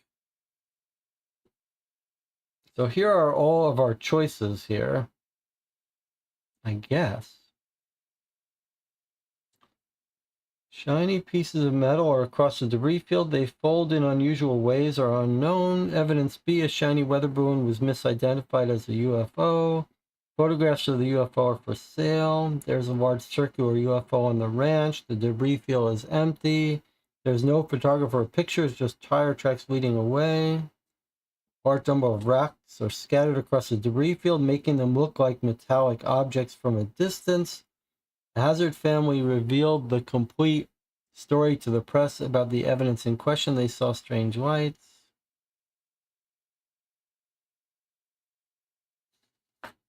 And then here we are. We're told that the rocks kind of look like a UFO. All right. What does the flying saucer look like? Where is the debris from the crash?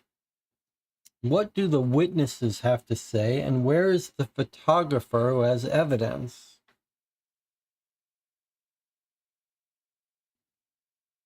Let me work backward. Where is the photographer? There is no photographer or pictures, just tire tracks leading away. That seems like the answer to the last one, right? And then what do the witnesses have to say?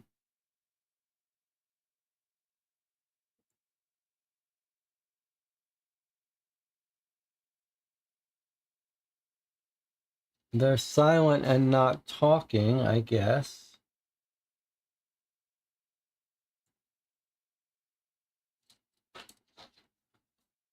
So, where is the debris from the trash?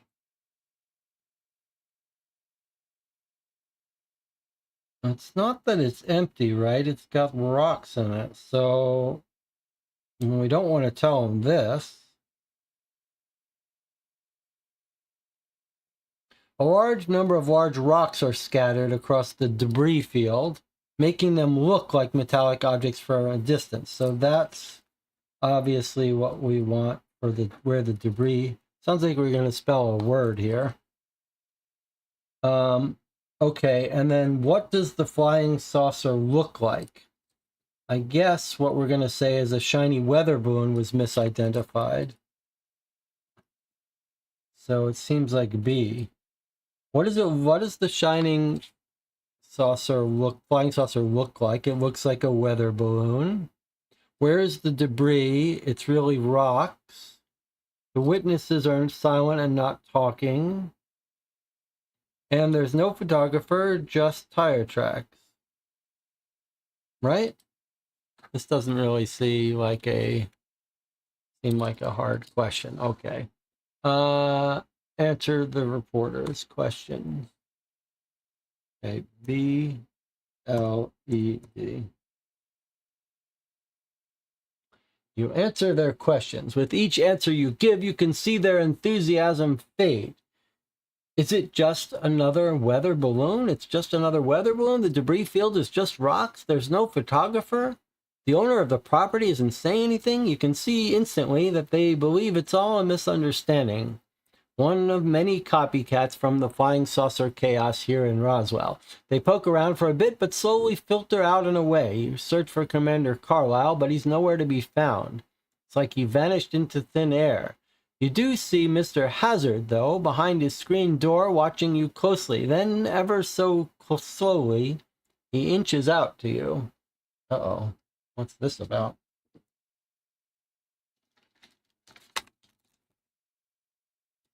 I didn't know if I should tell you, but I don't think all of them aliens was dead. I know at least 2 of them was moving when I saw them earlier. If them military folks don't know that, it could be bad, right?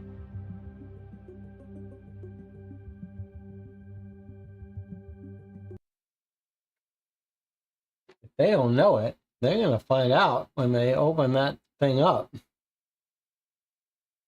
So I don't know what he's talking about.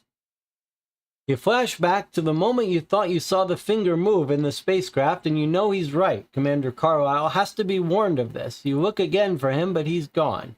If only you knew where this secure compound of his was on the map, you could be sure to find him then. To warn him, go ahead and turn over sheet Y so that the side J shows. Keep the 4 cards on top of the box in position. Cards and paper should be around like this. Okay, so it's just telling us to flip this back over to J, and now we have to figure out where is the compound. Let's see. You are at spot D on the map. Discover the route from the Hazard Ranch to the government facility in the order you take during the drive. According to our clock, the time we have given us, we only have 9 minutes. So this is a little nerve-wracking. Okay, here we go. How are we going to find our way to the place? Look, I see this. The hangar. And I see 3-digit numbers.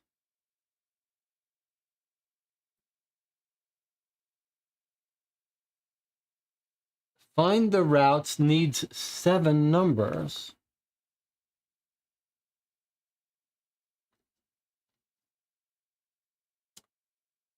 Discover the route from the ranch to the government facility in the order you take during the drive. So, do we think it's the roads? Like you take Route 10 to 33 to 39 to 64 to 0, if that was the route?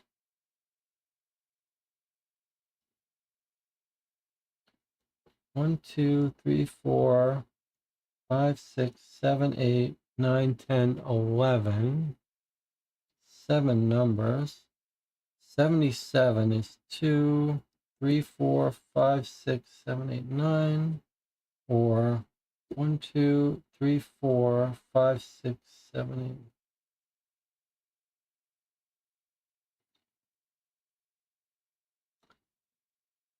1, 2, 3, 4, 5, 6. It feels to me like this should be the secret, though I'm not sure how we would use this. Do we think 823? What would that mean? 82.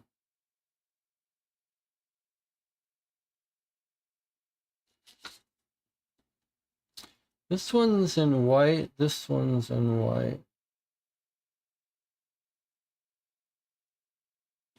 5, 4.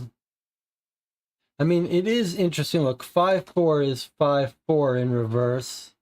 And then 82, 3, we have 82 in reverse. It feels like that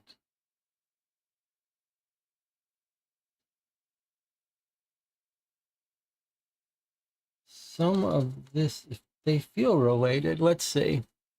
The ID card had letters on it. Yes, it did. It did tell us that. That's a very good point. It says AGEC. In event of emergencies, evacuate to sectors AGEC. But what does that mean? There's an EC and an A, but there's no G.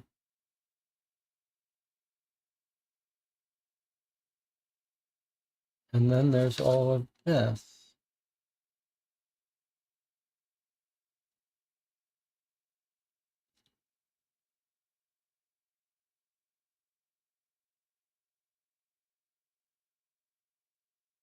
Huh. The symbol for alien research at the end of the video matched some of the roads. Is it also on the card? I think it has to do with the symbol at the end of the video, even though that doesn't seem like a great puzzle. We've yet to see any video that was relevant for us, but we can look at it. All of them aliens was dead. I mean, this least video two of has them was all been moving when just I saw them flavor. earlier. If But them all right, military let's folks bring it don't up. know Let's that, see. it could be bad, right? Well, you have a good point.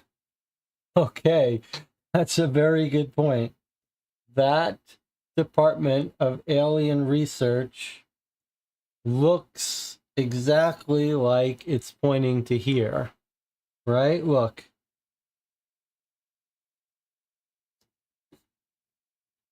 Okay, so Jonathan was exactly right. That route brings us to C. Okay, so now if we take this route, we would say you go on 77,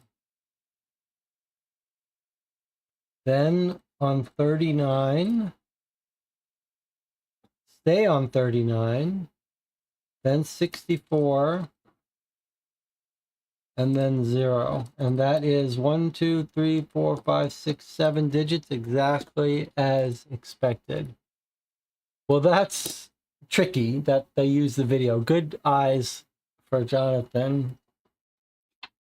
Good work, Jonathan, spotting that. I was sure it was going to be this stuff. Or this. I don't know why it's not either of those, but okay. Regardless, we do know the answer now, and our clock is at 3 minutes. So let us hurry up and get this in and try to get this right. Find the route's 7 digits. Okay, here we go. 7, 7, 39, 64, 0. Stop the clock. 3 minutes to spare. That was close. Good work. Good work to the team. You search the map. The secret compound has to be there, right? You try to figure out how far away it is. It must be miles, and already the sun is starting to sink. You couldn't possibly walk there before dark and in this heat. Arnie Hazard must have been thinking the same thing. He comes back with the keys to his truck. Reveal game 1 end. Okay, so he's got his truck. Why are we looking at an alien here?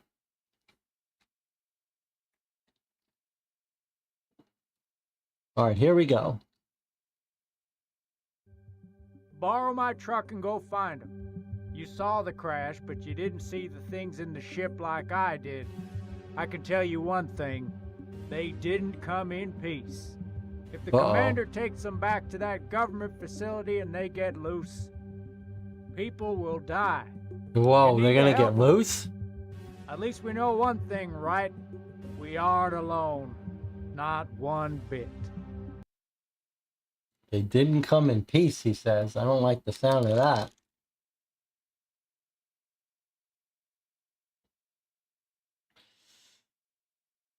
You reluctantly take the keys and you eye the map once more. You're about to drive to a secretive government facility where several aliens may be on the loose. You must be out of your mind. You see the Hazard family staring at you from the porch. Whatever was in that spacecraft scared them all. You need to be careful. We have reached the end of Chapter 1. You can continue playing now by clicking here and entering the password of Galaxy, or you can pack up everything into the box for a later time. Be sure to grab the papers from inside of the box that you stashed for the second game. You can simply use the welcome letter to log into the game to pick up where you left off, as if you did like you did to start the game. Just select Chapter 2 instead of this one to jump right back into the action. Okay. Now, we did it. We had 3 minutes to spare. Pretty exciting. Jonathan says, good work picking a time limit. We did pick that arbitrarily. You picked the right amount for a 10th end. Thank you. All right, so we haven't used the 2 sheets that are in the box. We haven't used this thing here, syringe pen. We haven't used the hanger. Okay, so we did the family-friendly part 1. Part 2 is going to be a little scarier. Now, so here is the question I have for those in the audience. Where is my thing? Okay, there's our celebration for part 1. Okay, now, where is my stats? Did I not?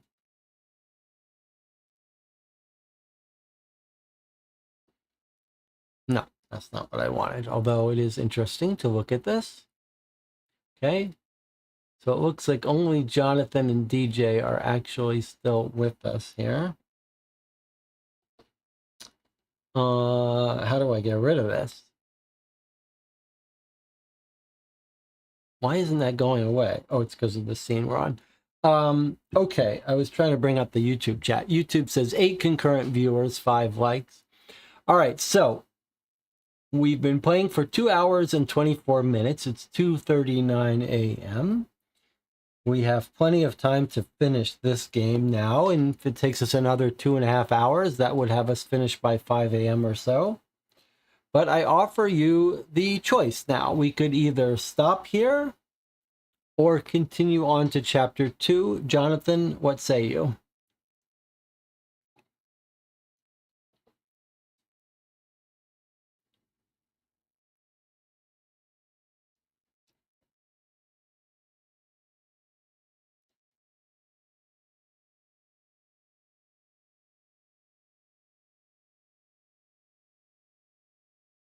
Got the air conditioner going full blast here. I'm surprised you we're lucky that it's not bothering the audio too badly. John says, I'm fine with continuing if you feel good about it. DJ Moneycut says, I can't go to 5 a.m. I would say stop. I think we should continue. I'll tell you why. I have a dentist appointment tomorrow, and I may not be able to stream tomorrow or the next day, which would mean we'd have to put off for who knows when. So we're going to continue. We're going to continue, and DJ Moneycut, hopefully we won't need his help too badly. Again, we have different tiers of games, and when we're with the very important games that people want to schedule, I tend to be a little more strict about scheduling and giving advance notice. But for these games that we have multiple copies from the series, I'm not going to worry too much about it. So we're going to continue. All right, so I apologize for that, but there's just no other way to schedule everything. Better that you join us, DJ, for a different game. All right, so we're going to click here to continue to part 2. Okay, and then we were told that the password is Galaxy. Okay, chapter 2, and we see stars in the sky, pink, green, and white. I did see some stars, some little dots on some of these sheets. It seemed like it might be relevant. Welcome back. If you have not played the first chapter yet, please click the back button once and select chapter 1. Chapters must be played in order in this game. This chapter requires a bit of setup before we can get started. Go ahead and pull out the props, papers, cards, and envelopes out of the box. Place them before you on the table. Look through all of the objects and papers and find the following objects. The crash site envelope. Okay. That's this one. Looks like it wants us to get all this stuff out again. Probably the stuff in the box, right?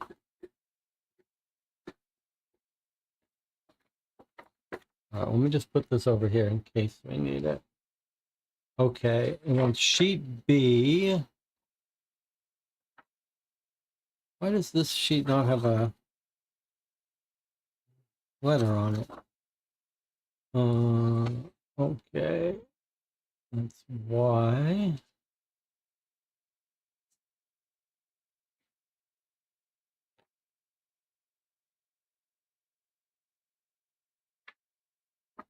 Okay, so there's B, and there's J. The folded debris page, okay. Card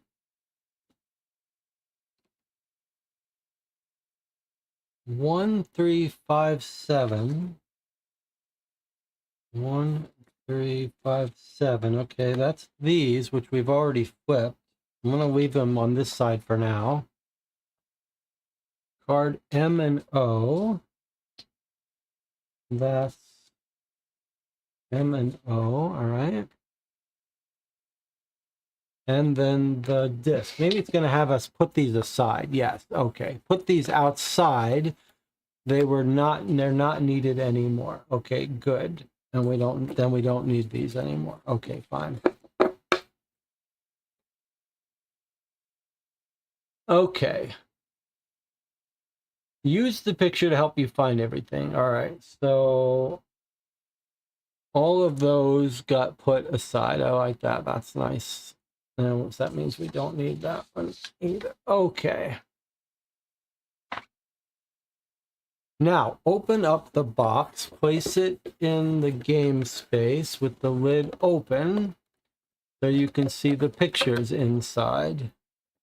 I see there's our alien above the mountain, and here's our autopsy there.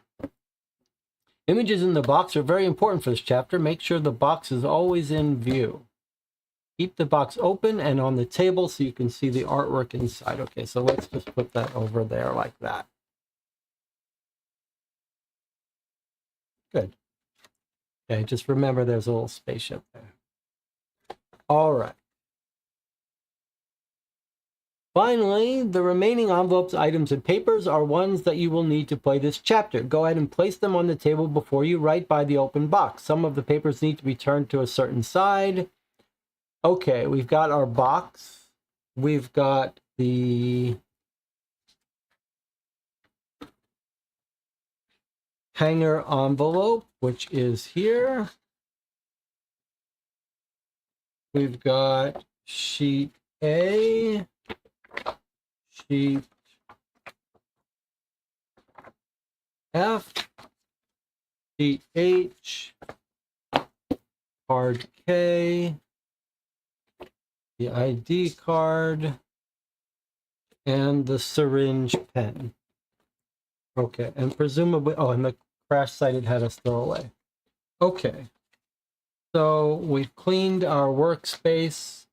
No mention of a timeline yet. So let's put everything out so we can see it.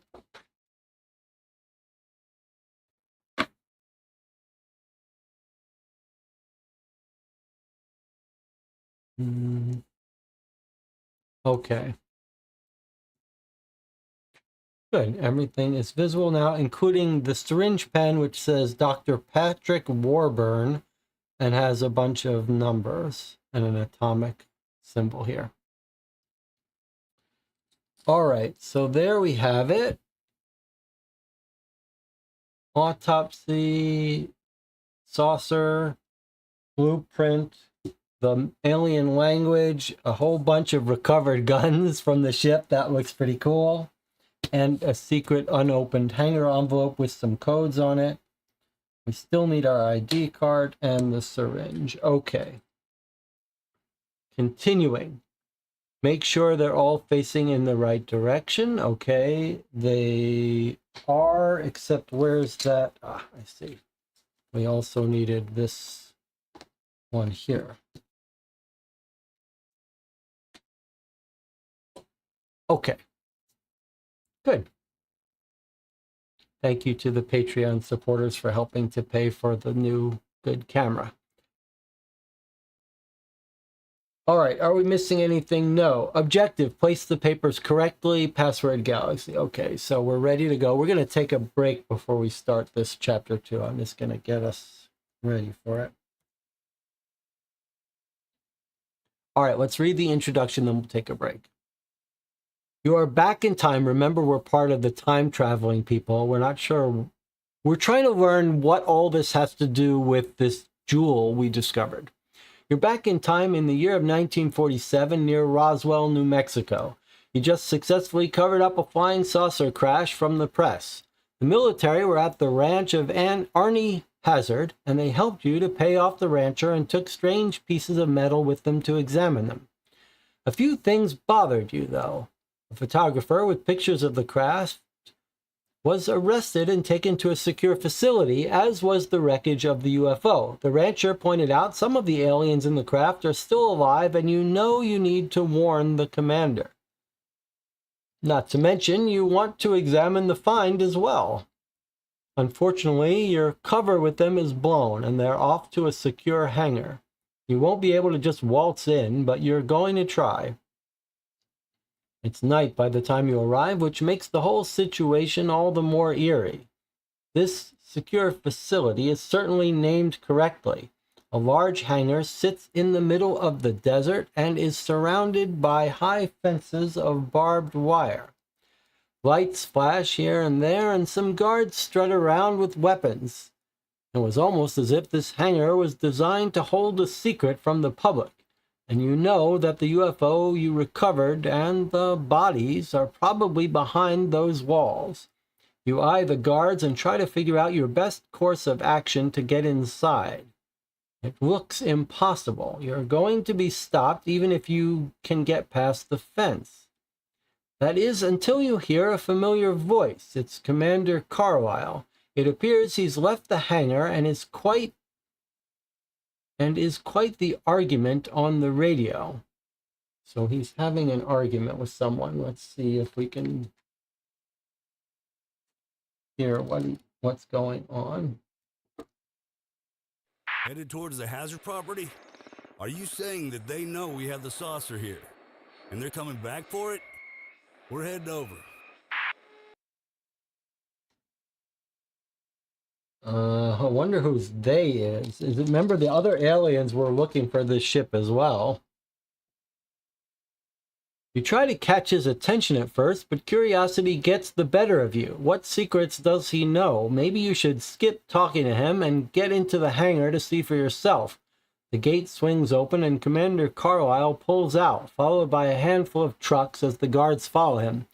This is your moment. You slide past the closing gate and find yourself inside the fence, with a much smaller force of guards watching you. All you have to do now is get inside the hangar itself. Difficult. If you struggle with a puzzle, use the hints. They're there to give you a nice nudge, just like a game master does in an escape room. You aren't punished for using them. Highly encourage you to check them out if you're confused. They're not step by step. This is telling us let's not feel bad about using hints if we need them. Okay, it really wants to emphasize that. We're going to try to take that to heart. If we really get stuck, we're not going to be afraid about checking the hints. It also says sometimes you just got to try a couple things to see if you're right. So I like that. Now, there isn't much time to search the facility before the evidence is moved. Therefore, you need to set the time for today's escape. Okay, now it's saying, all right, if you don't want to play with the clock, don't play it. That's what we actually recommend. If you're an expert, set a timer for 45, regular 60. So we're going to do exactly what we did last time.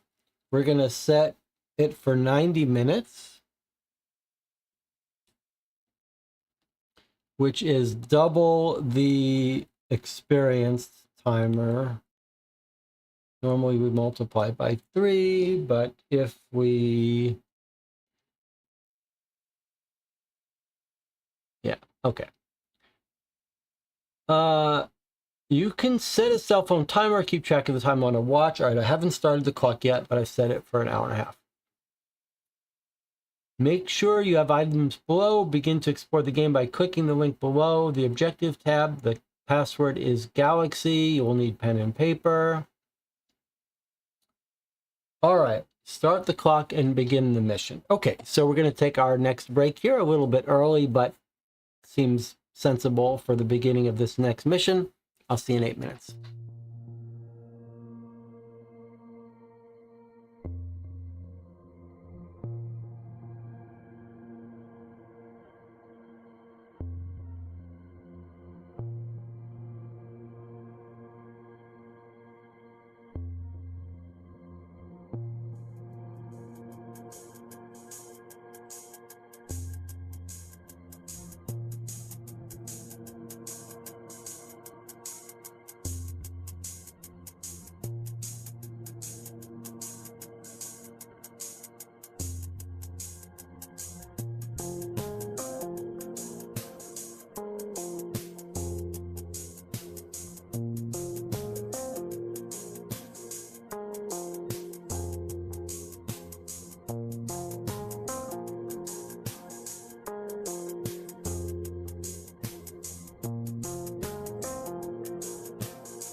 We're back. You are watching an impromptu session on Co-op for Two. We're playing Escape the Crate, the Roswell incident. We've just finished chapter 1. Took us 2 hours, 40 minutes or so. Now we're in chapter 2. It's instructed us to choose a time limit for ourselves. We've chosen 90 minutes.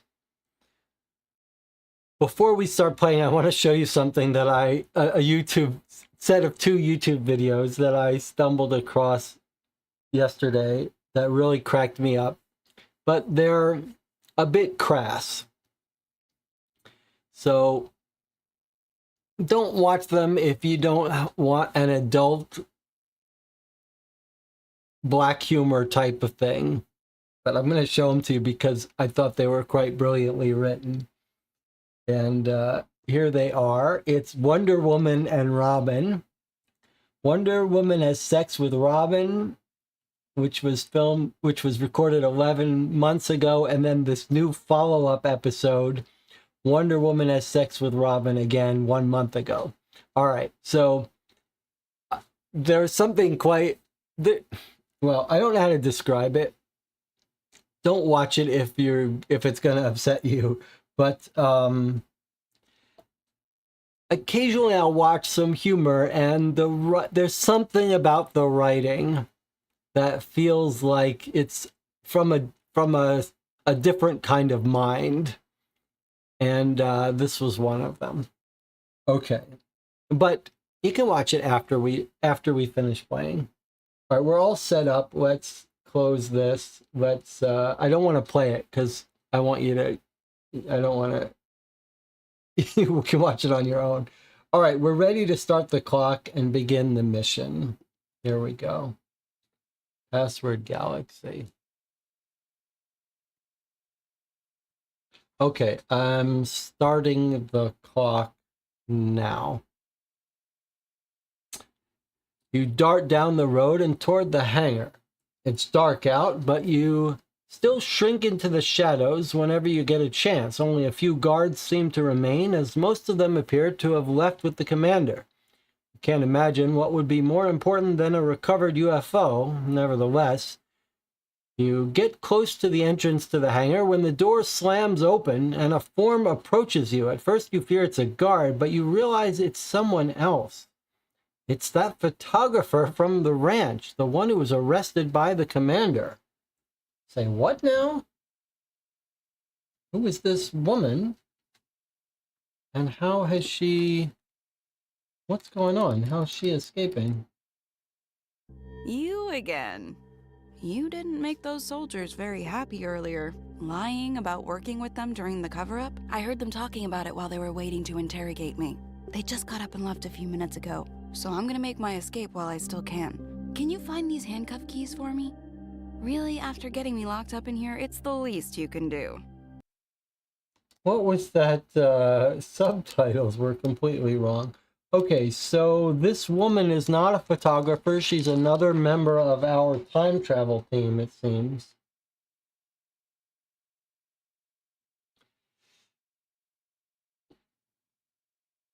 She holds out her hands to you, revealing a pair of handcuffs. You have to admit she's right. You got her into this mess. It's only right to get her out of it. Okay, so we've got some handcuffs. They've got numbers and stuff on them. The one on the left, they both have hash marks on the top. The one on the left has 2 horizontal lines and then an X, and the one on the right has an X between 2 horizontal lines, and they both have a line in the circle. It's the photographer. And what does it want? Unlock the handcuffs needs a 2-digit number. Huh. I mean, it doesn't seem like it should have anything to do with this. The symbols don't match this. Doesn't seem like it's about weapons. Doesn't seem like it's about the hangar, although we do see a key here. 823. It needs a 2-digit number.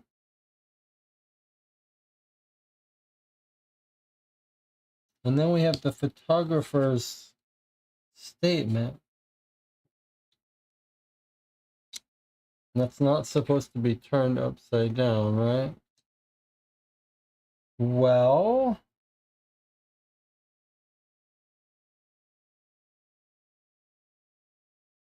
I mean, this seems like the most likely thing. 823. It looks like we probably want the 2 digits at the top of these handcuffs.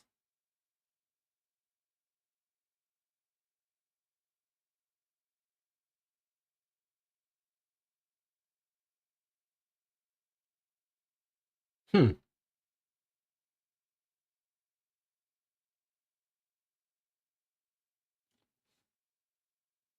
2-digit number, 1 digit for each handcuff.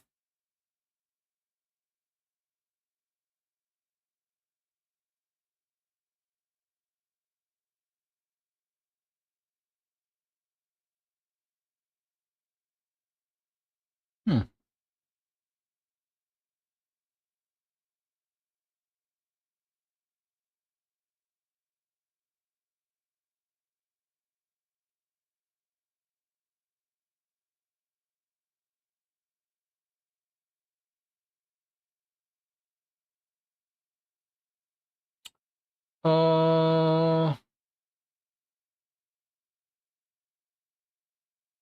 So is it possible that the line X here and the line X line are referring to these 3 digits?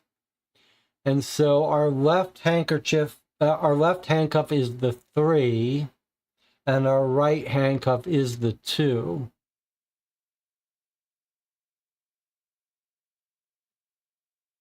What do you think about that? That the 3 digits on each handcuff are the 3 digits here, and the X tells us what position. So a 3 on the left and a 2 on the right, which would make 32 as our 2-digit code. What do you think about that? The only problem with that theory is what's these lines on the handcuff? That would make them insignificant. Maybe they're just showing that that's the handcuff way it's made. John says, sure, give it a try. Unlock the handcuffs. Okay, so we're going to try 32. Yeah, that was it.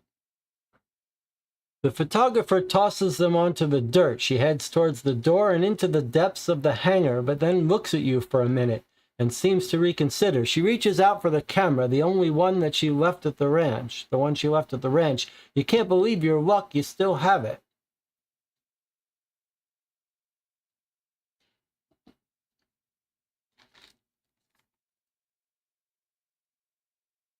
Whew, thank you for that. My name is Samantha, by the way. I'm a photographer, and getting pictures of that saucer was gonna be my big break. Thanks for bringing me my camera, but they still have some of my negatives in there somewhere. It sure would be nice to get them back. And maybe get a photo or 2 of the things recovered in the crash, right? Could you help me? I know a little bit about where things are in here to help guide us. The negatives are supposed to be in the medical ward. If we can find that, then we'll be home free. Negatives in the med ward. Okay. But she's part of the time travel team, isn't she? Isn't that what we just saw? You think for a minute, you came here to warn someone about the aliens, which might be alive, but that goal seems to be replaced with curiosity. Maybe you should follow Samantha. See what you can examine from the crash. What's the worst that could happen? Go ahead and turn over card K, so side P shows. All right, so we're turning this card over. so that side P shows. All right, we'll look at that more in detail in a second. Okay. We need to get to the medical ward to see the creatures removed from the ranch. That needs to be our final destination. Med ward with creatures is final destination. Along the way, in no particular order, we need to get the key to the medical ward from the storage room.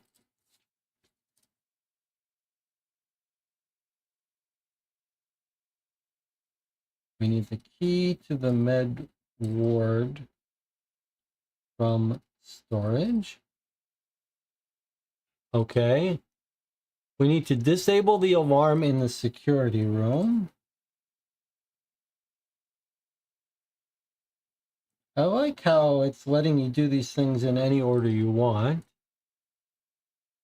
Find the file location number of the negatives from the commander's office.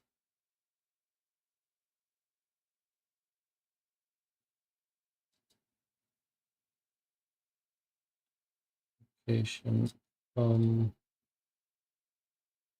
commander's office. Find the file location number. Okay, we don't have much time and should never enter info. We should never enter info the same room, hallway, or hangar twice. What doors do we need to open in order to go through the fewest number of doors possible? Sneak around the base needs 8 letters. Okay, so this is clearly talking about our blueprint. We need to find the negative in the med ward last. So the med ward is where?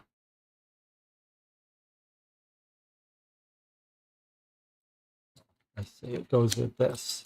All right, let's bring this up.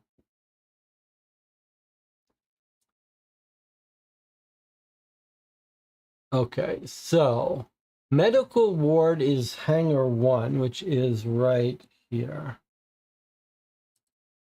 Let's see, we're going to need a separate thing. Okay.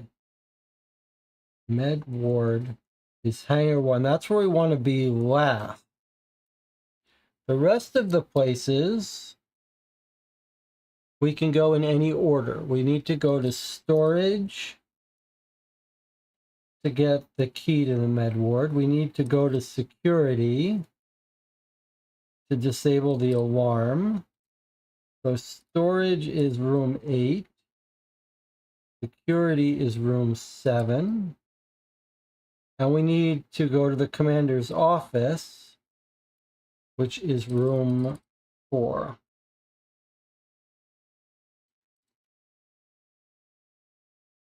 So we need to go to rooms 4, 7, and 8 in some order, and then lastly in hangar 1. Okay, and then we've got other information here about lights, codes.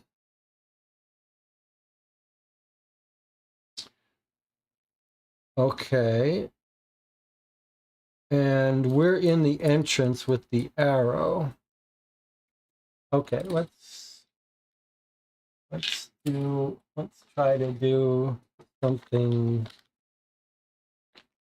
different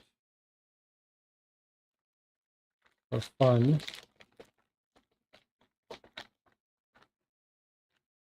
Okay. Sorry, you can't see what I've done here. So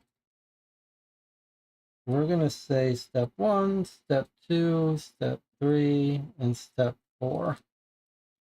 So we need to end up in the hangar as the last thing we do.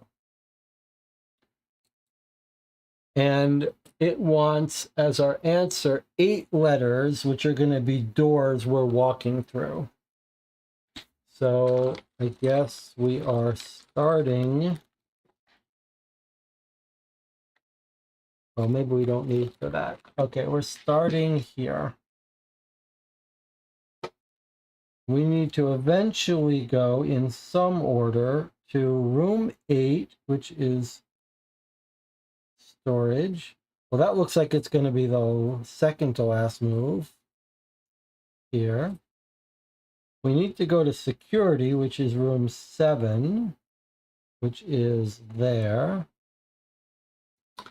And then we need to go to the commander's office, which is room 4. And we can never go in the same hallway or the same room or hangar twice. So you can see we can't possibly go this way because then we've cut the place in half. But we could go like this. No, we couldn't go that way. So it seems like, oh, we could go in this way. This doesn't have to be the last room because we could go in through here.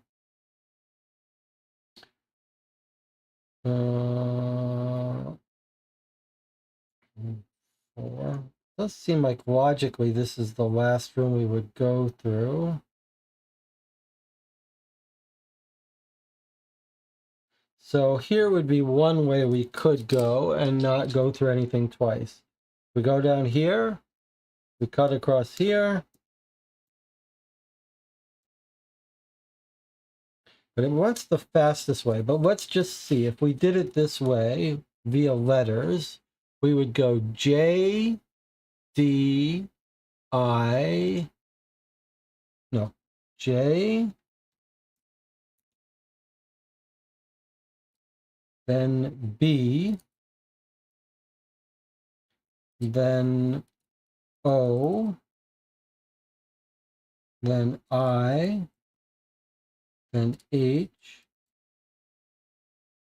then N, L, and A. N, L, and A. Now, the answer is 8 letters. 1, 2, sorry, you can't see this. 1, 2, 3, 4, 5, 6, 7, 8. That seems like it's going to be the right answer. Go through J. Then we cut around here, B. We come here, then I, B, O, I, H, N, L, A. Ends up in the med bay last, and we hit the other rooms. I think that's it. So I feel like if it's the right number of letters, it's the right number. So let us go and say that we've got the solution. Okay, J, B, O, I, H, N, L, A. Yes, that was it. You sneak through the dark hallways. You peek in and out of rooms until you hit the medical ward. The room is massive, probably a quarter of the whole hangar. Bandages and vials and books are stacked across the tables, but something far more troubling is in the center of the room. 5 metal autopsy tables are bathed in a bluish light. There's only a body on one of them. You inch closer to the metal slabs, hardly able to believe your eyes. The creature is about human height, but gray, with huge black eyes. Each hand has only 3 fingers. A flash of light next to you confirms that Samantha's camera is back in action. The other autopsy tables, though, are empty, but tubes and blankets are scattered on the floor as if they had been thrown off. Even worse, the details from the doctor's files about these specimens show 5 bodies. Where are the other 4? For that matter, where is the doctor? You need to check this out. You borrow Samantha's camera and snap a few more photos. You wish these could be developed immediately. You miss the digital cameras of the 21st century. Okay. So 4 aliens are on the loose. A little scary. Let's see what we can... Are we going to talk to Samantha now?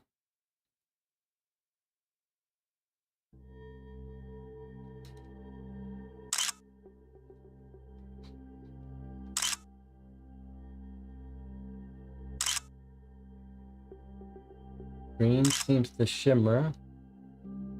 30. Internal injuries to the skull.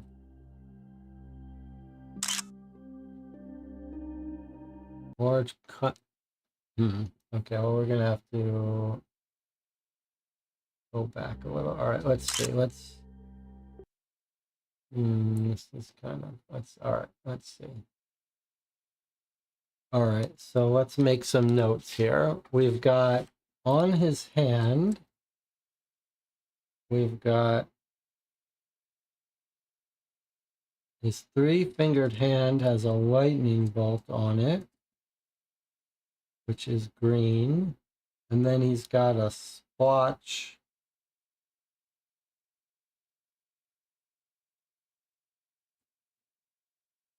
which is also green. Okay, so this was on his hand. Okay.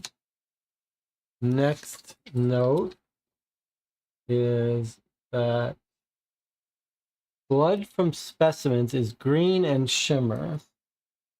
Okay, so blood is green and shimmers. I'm going to put this as video clues. Video clue 2. This was video clue 1. Okay. What's next? Okay, then on his chest is a 30.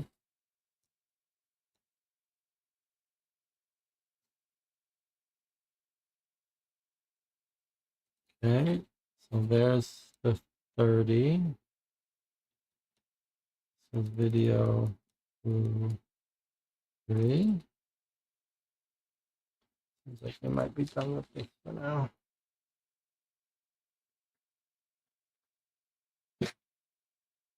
Okay.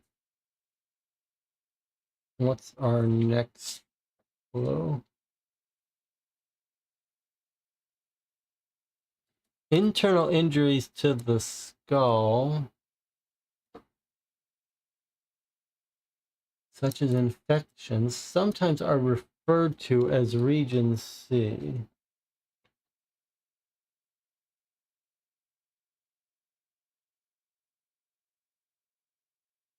Injuries to the skull is Region C. Okay. And then what's this?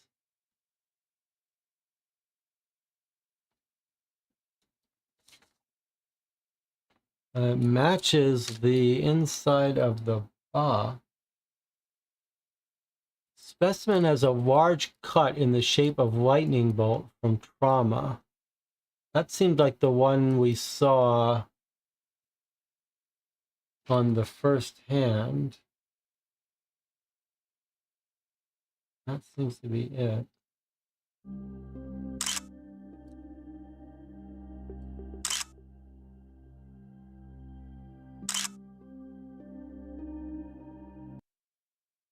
So I just want to point out that that was that close-up of this thing for some reason I don't understand. Okay. Well, those are our notes. Let's get back to this game. We have to worry about time. We're taking a lot of time here. You need to examine this body further. There's some primal urge that comes over you to investigate every inch. There's something else odd, though. There's a syringe lying in a pan nearby.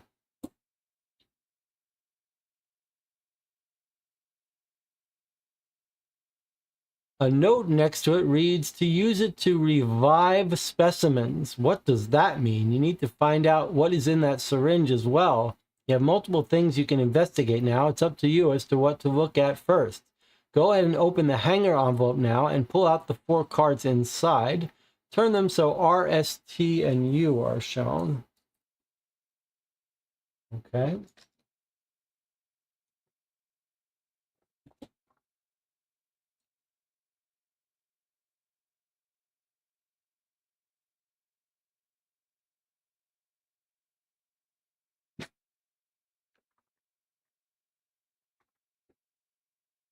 Okay. R, S, T, and U. Okay. Pretty cool.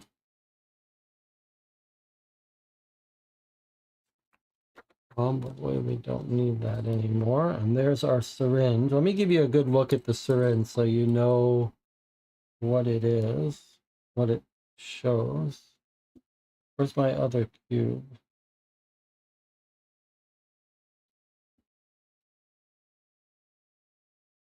So there's this, oh, it doesn't like the green.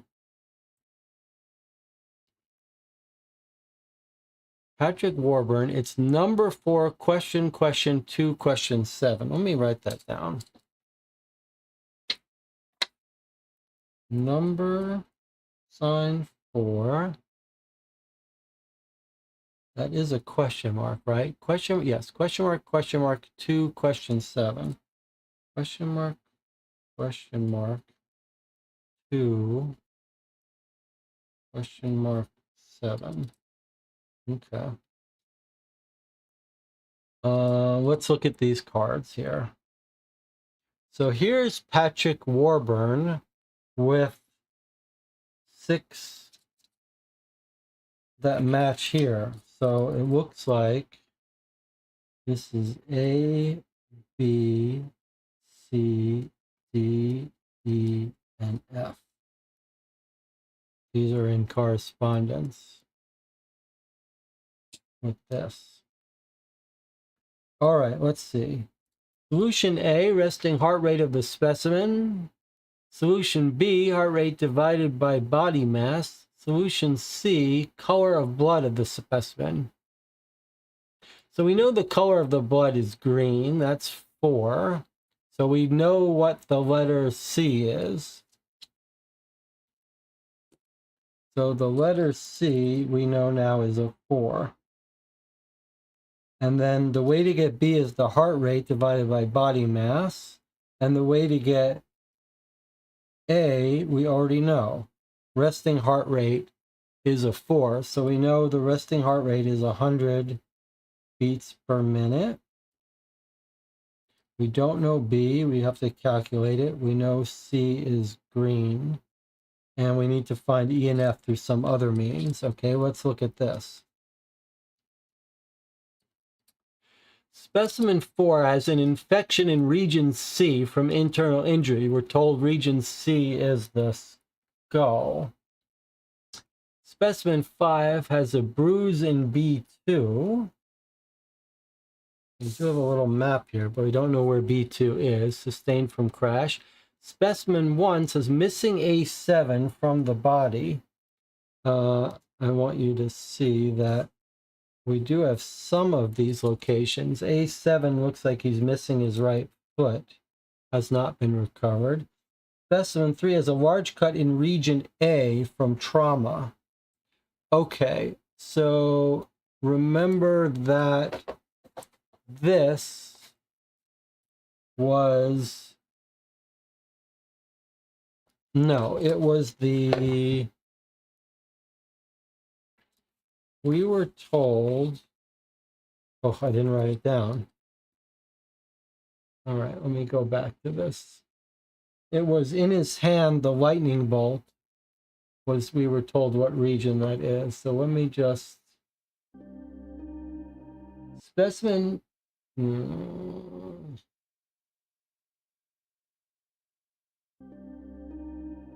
specimen has a large cut in the shape of lightning bolt from trauma. So that was the one that's on his hand.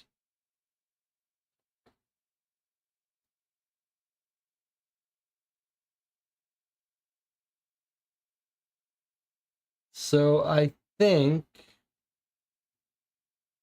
what that means is that region A from trauma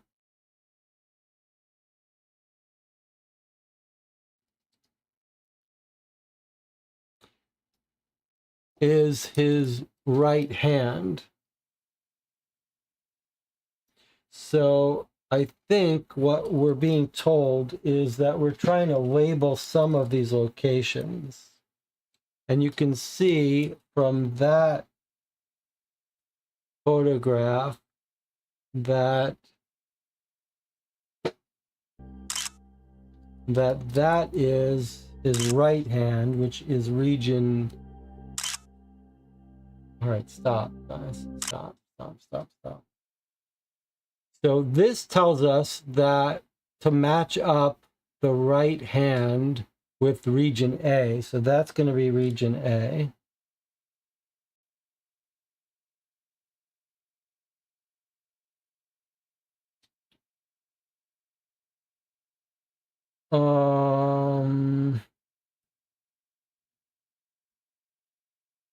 Who's in B2? Sustained from crash. Missing A7 from body has not been recovered.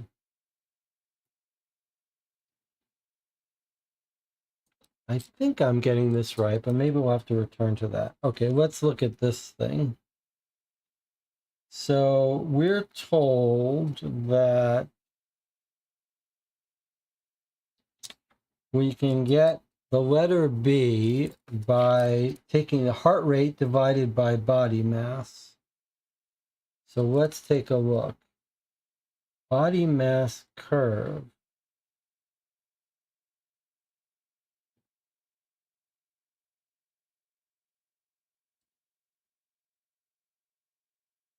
Looks like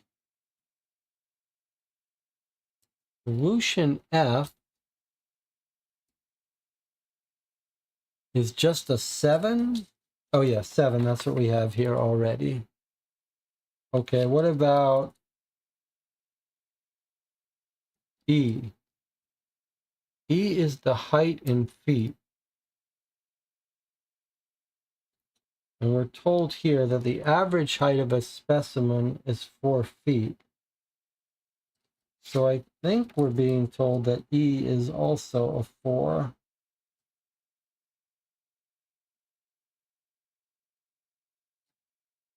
But now for B, we need the heart rate divided by body mass. All right. Well, there's the body mass curve. And we did find the heart rate, which is 100 beats per minute. Heart rate divided by body mass. So at 100 divided by what's the body mass? Are we being told that this is for each of the 4 specimens? Or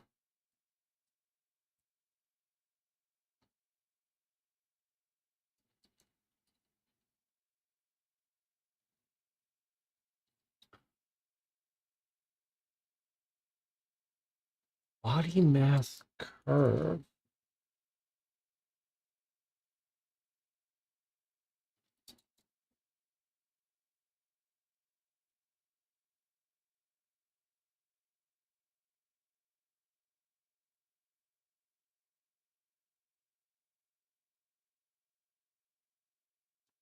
Specimen 1, specimen 2, specimen 3. This says burn marks in B5. Bruce.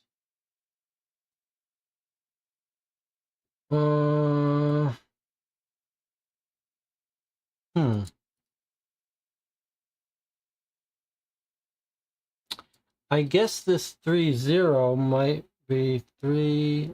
Ugh, you can't see that. There's a bunch of stuff going on, but I feel like we can almost finish this if we could just figure out how to calculate the body mass. I just don't understand what we do with this. Feels like it wants us to say which number we care about.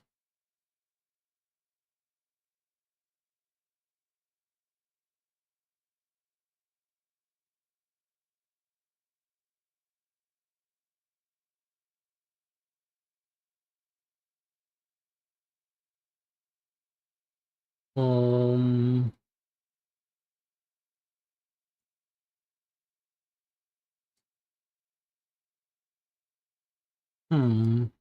let's see what Jonathan says.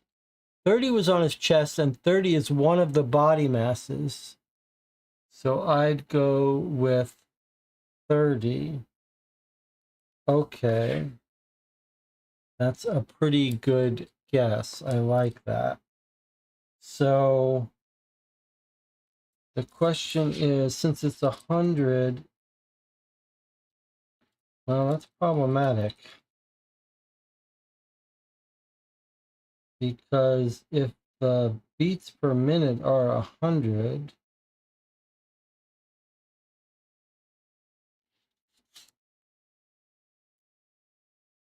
then we've got 100 divided by 3 or by 30.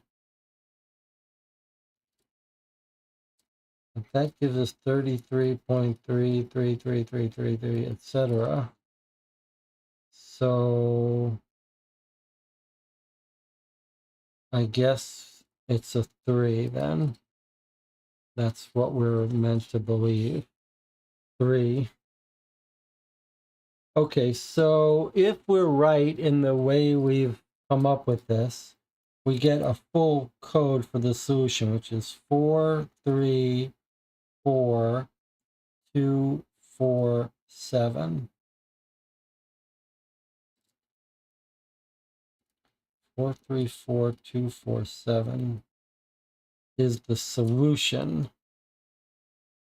Now, is it ready for us to put that in? Let's see here.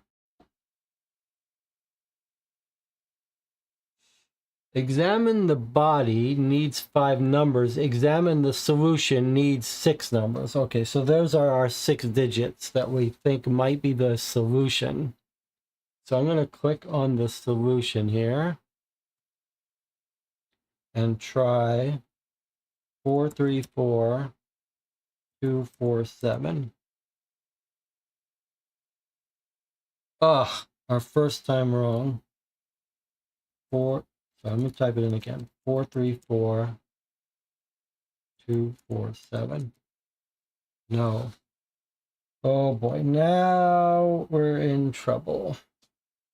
Now our time is ticking by. It's our first mistake. So the solution, 4 blank blank 2 blank 7. A is the resting heart rate, which is 4, which is 100 beats per second. C, the third digit, is the color of the blood. That's green. We know that.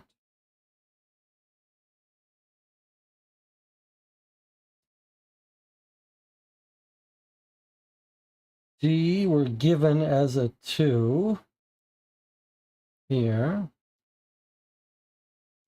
E, we don't know. And 7, we're told, is F. Okay, well, there's the 7F right there.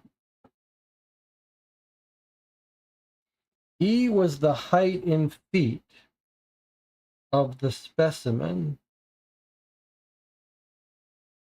And we got our 4 digit by looking at the average height.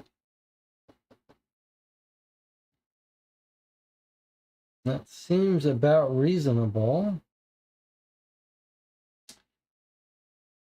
Is it possible that the body mass is based on height? No.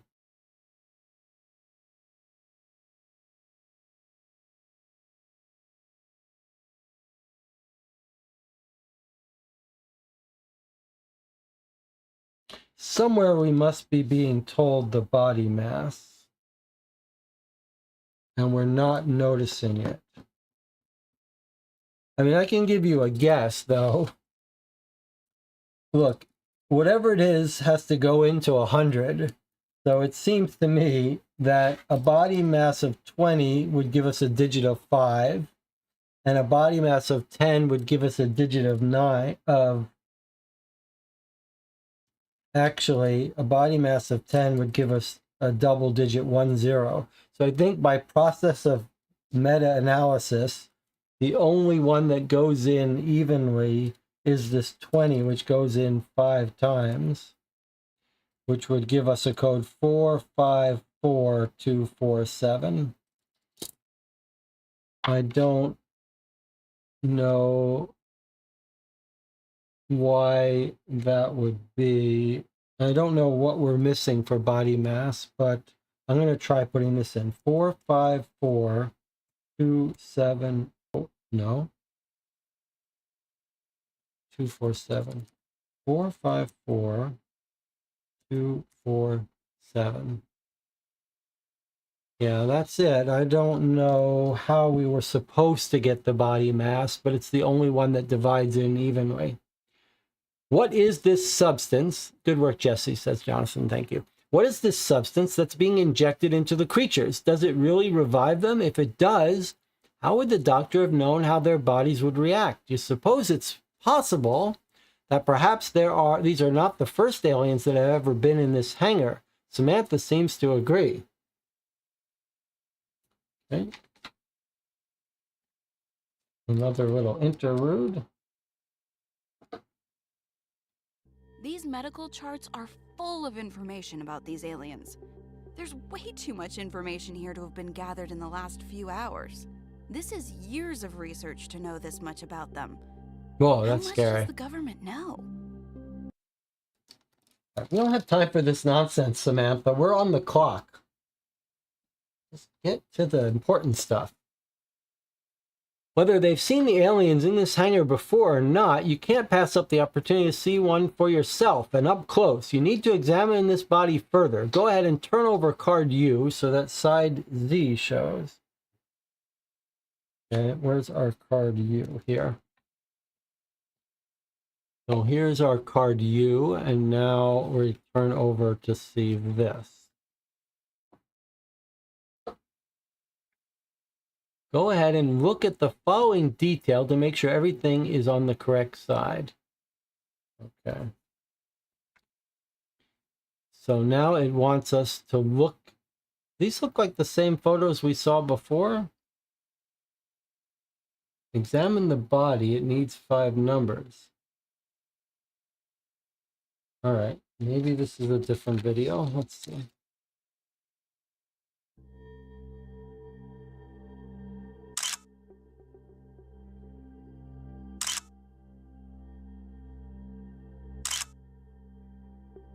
Green.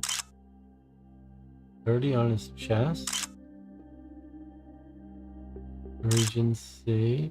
I don't know what that is.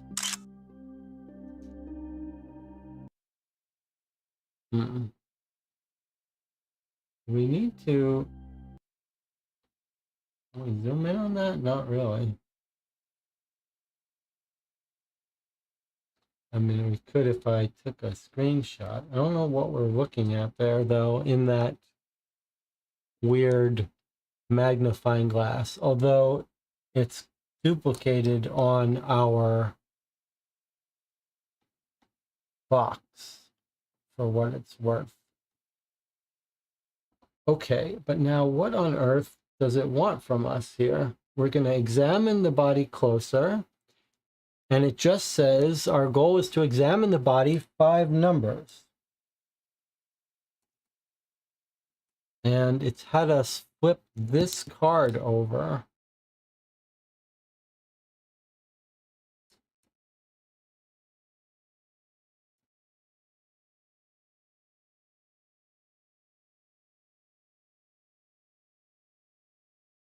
Power level weapon, and this is our weapon power levels.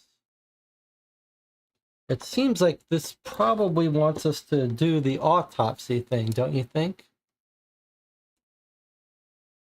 Okay, looks like the body's numbered in the picture at the bottom of the box. Yes, okay. So,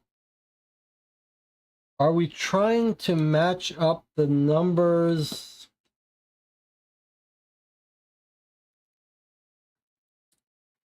Are we trying to just match up the numbers of the photos?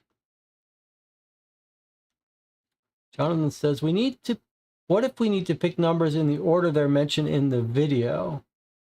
DJ says anything of note on the inner rim of the box. There definitely are things in the inner rim. Let me show them to you. They're all around. They're the alien symbols and sectors. But I'm not sure that's relevant for us now.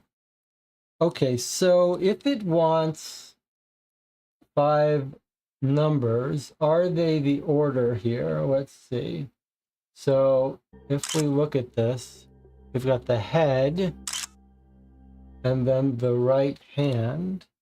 So I guess, let's see.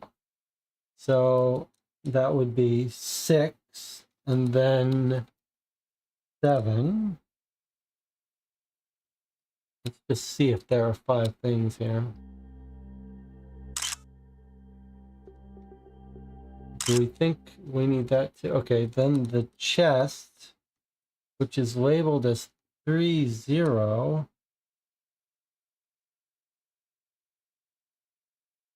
But we've just got a 3 here, so I'm a little confused about that.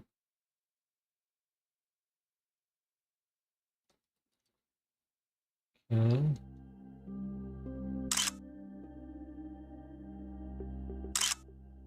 And then we've got the foot here, which you might call a 4.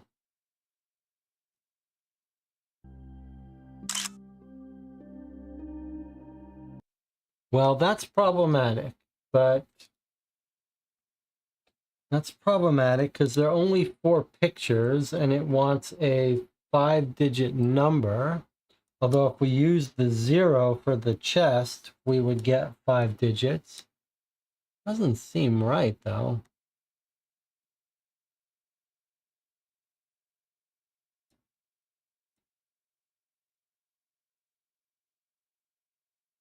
I mean, we could try it, but it just doesn't seem right.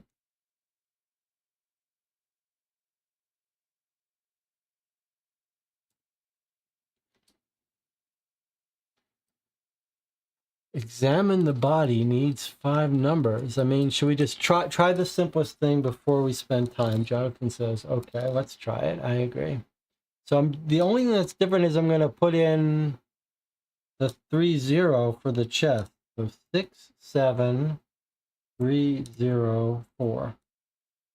No, that's not it.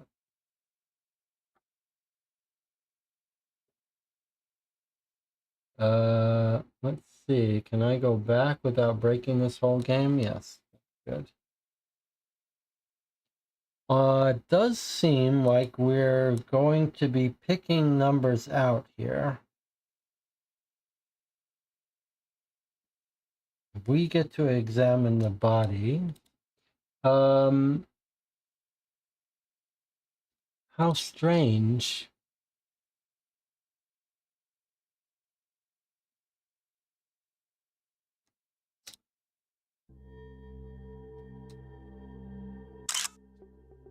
The skull, that's 6.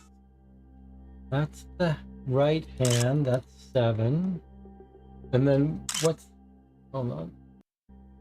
What's this card say? What is green? Okay, that's not a place to take a photo of. Now, what's going on here? 30. But on his thing, it's just a 3.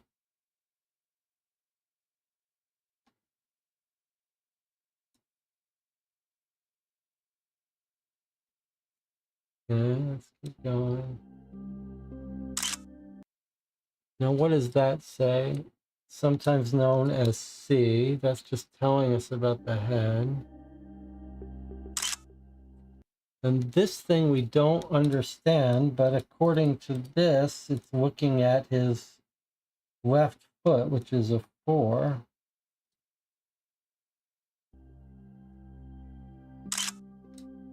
And then that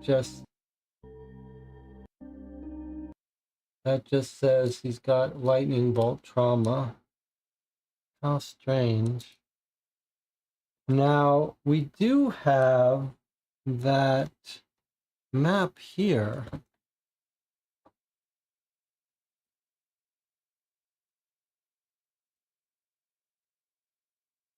And some hints about how to label these areas.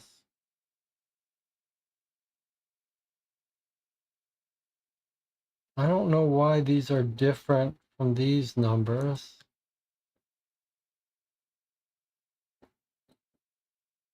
And I don't know how any of that has to do with this. Weapons missing.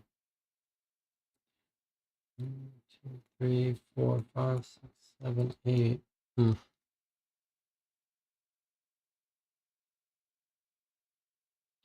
Feels like it should be giving us a little more guidance here. It says, go ahead and examine the body.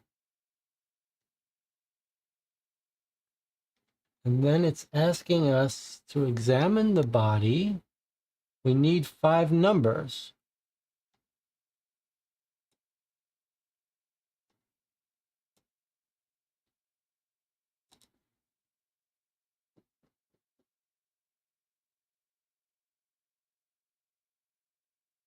Do we need to come up with our own order? And why is that 0? That 3-0 is so strange.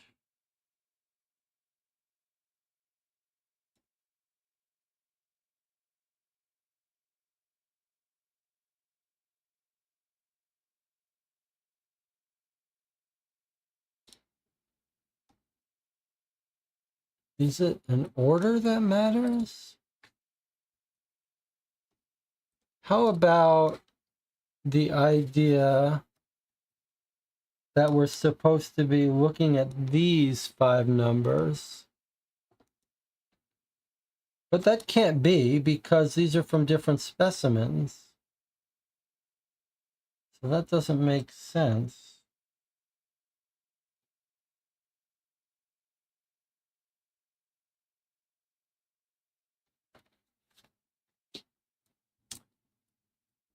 We could try decoding around the rim. Why do I still have this on? All right, let's try decoding around the rim since we don't know what else to do. So I'm going to start with sector A here. And this is our code. Getting a little messy here, but let's see. Starting with the A, we've got 4.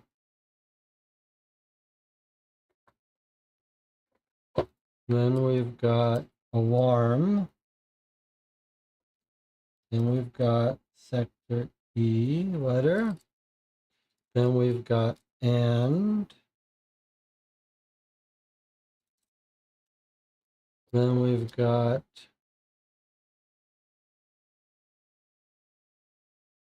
then.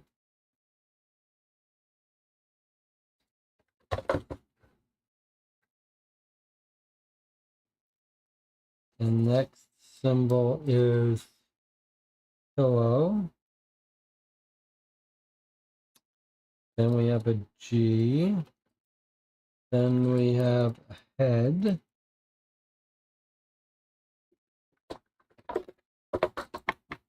Then we have missing. Then we have that code, which is weapon. Then we have a C. Then we have a number. And then we have search. And then we're back again. So if we go around, starting from the head, we have, remember, we don't know where the message starts per se, but here is the decoding. Don't know why, what's throwing it off, what green is confusing it.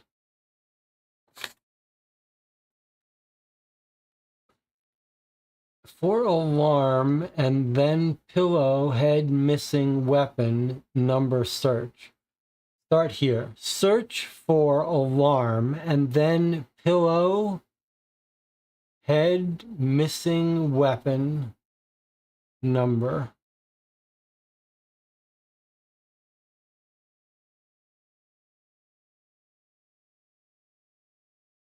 Search for alarm and then pillow, head, missing weapon, number.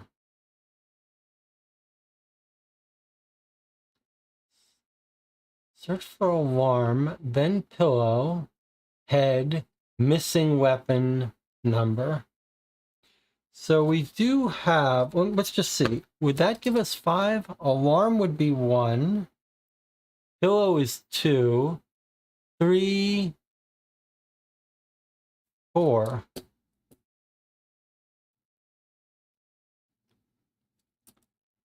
Search for alarm, pillow, head, and missing weapon, which is on that thing. That still would only give us 4 numbers. John says, I think the card had an order of sectors. I think it might help you figure out the order, but I don't think this is the right puzzle now. Well, that's great. Okay. It does say sectors. I agree with you. This doesn't seem the right puzzle, but while we're here, let's take a look at, let's get this on paper, because I think you're right that AGEC.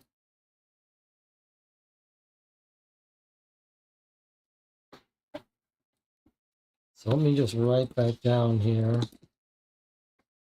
AGEC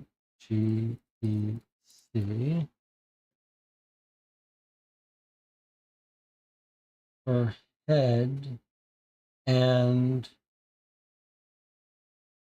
for head, missing weapon, and then pillow, number, search. I don't know how to make sense of it.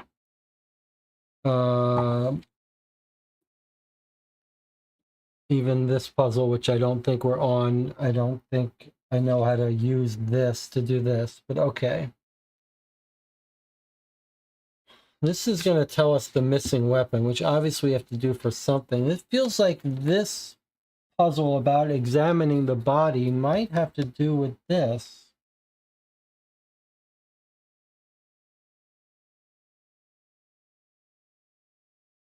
So let's look at this for a second. If each of these regions has a number, A1, 2, 3, 4, 5, 6, 7, B1, 2, 3, 4, 5, 6, 7. Okay, so I think we can label each region here with a number, an A1 through 7 and a B1 through 7. Can we then convert these numbers to these numbers? Is that the answer? Like, is the head, but how would we, I mean, the head would then be A1 and B1. I guess it would be 1 then. Can we do it that way? So this is the order it was in the photographs. Can we use that to match and say the head was really region 1? Then we went all the way down to the hand, which is 1, 2, 3, 4. And then the chest, which is region 2. But that doesn't give us 5 digits. What's happening here? What is happening here?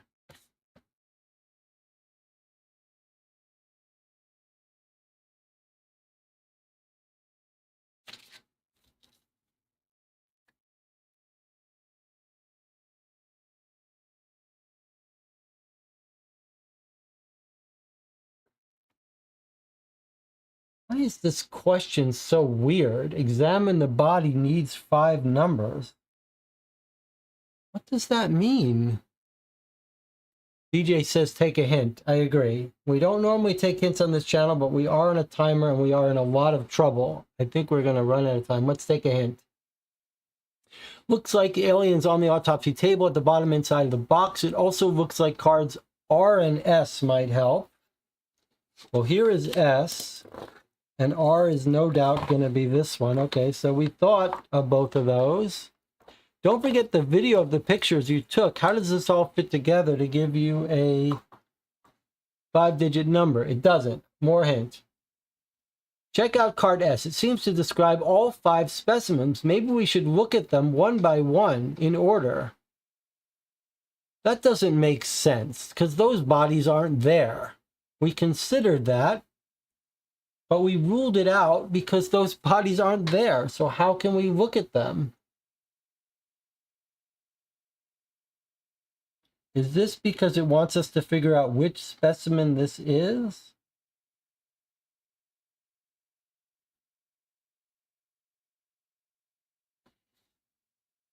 I mean, we started doing this, but we gave up because it seemed like those specimens are gone. I did say 5 specimens. So do we think we have to...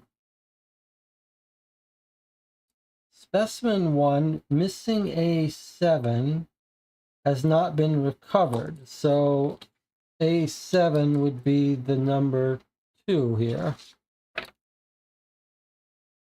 And then specimen 2 says burn marks in B5, which is here, which is an 8. Specimen 3 is a large cut in region A from trauma, so somewhere on this side of the body, but we happen to know from our video that that's the hand, which is 7. Specimen 4 has an infection in region C, which we know is the head from the video. That's number 6. And specimen 5 has a bruise in B2, which is right here, which we know from the video is a 0. So 28760.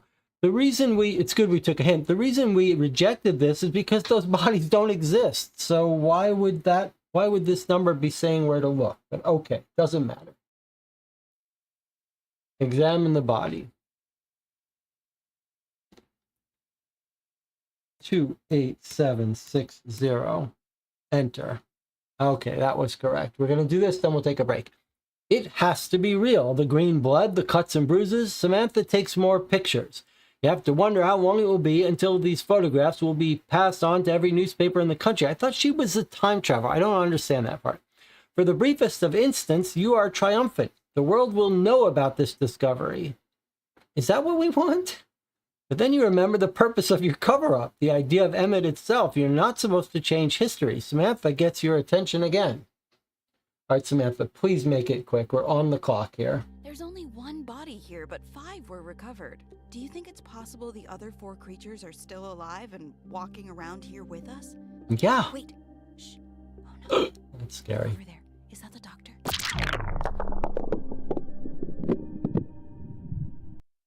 Creature took the doctor. That was a scary sound effect. All right. I still don't know if she's a reporter or if she's on our team. She points out a pair of legs by the doorway. Are they the doctors? You rush across the medical ward toward the legs, but they are yanked through the doorway.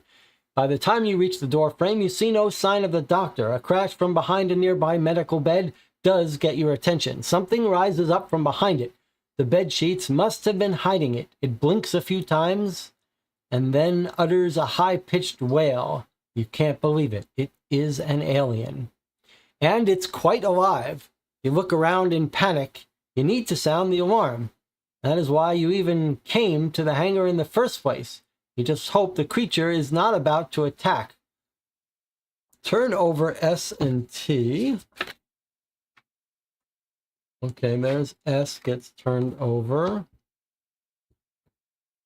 And where is our card T? Okay. S and T got turned over. There's the alien. Okay. Go ahead and look at the following details to make sure everything is turned the correct side. Is time up? No, time's not up. We still have 26 minutes. Trigger an emergency in the hangar. It needs 4 numbers. Okay, so some sort of lights and stuff. I see numbers on the cards. There's a 5 here. There's a 3 here. There's other small stuff. There's lights. Okay, but it's time for a break. So we're going to take a break here for 8 minutes. I'm going to stop the timer. I have a feeling we might run out of time on this one. I'll see you in 8 minutes.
We're back.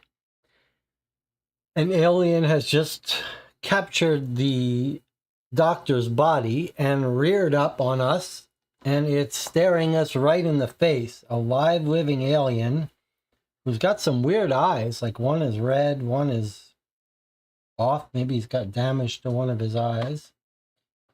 The clock is going to start ticking down any second now. Let's see what we have to do before we restart the clock. Trigger an emergency in the hangar. Trigger an emergency with 4 numbers. Okay, so I'm going to start the clock now. 25 minutes left. I feel like we're going to run out of time. All right, now, Jonathan was thinking that maybe this is the time to read the things on the rest of it. I do think it makes sense because this says, for an emergency, trigger, evacuate to these sectors, A, G, E, and C. And I think it makes sense now. Now that I look at this, I think what it means is that A is these 2, right? E is these 3. So if that's not exactly how I wrote it down, but if we take a look at my notes here, A was search for. That's the A. Then we have G, E, and C. Okay, G was this bottom set here, the one before and the one after C, after G. So G was pillow head,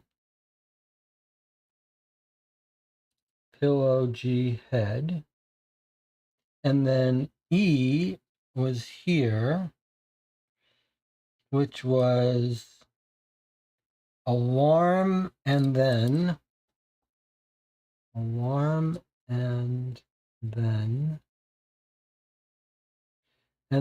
C was missing weapon number.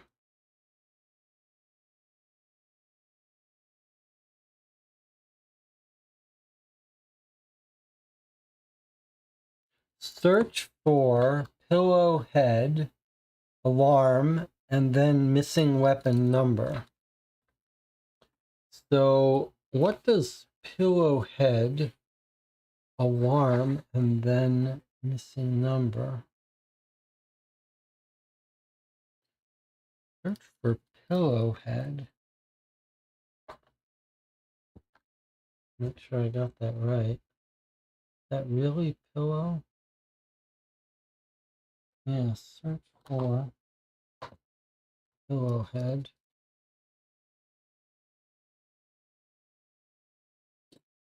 I mean, we do have pillows.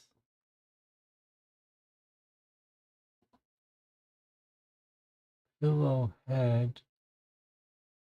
What about that pillow?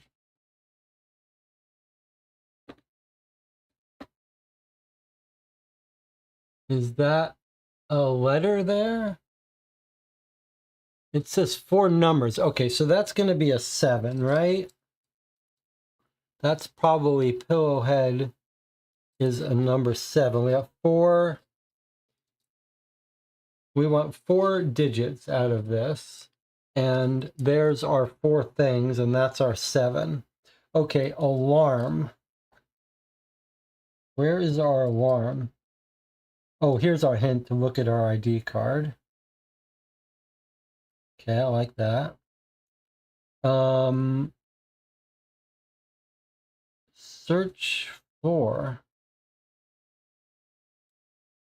pillow head and then missing weapon number. Do you think this is a play on words and the search for is a 4? Oh, pillow head, alarm, and weapon number. I see. Okay, the alien's head, pillow head. Okay, so there's a 1. So you think its pillow is a 7, head is a 1. I see. Okay. Now we need alarm and missing weapon number. Well, I see numbers everywhere here. I'm not sure what the alarm thing is.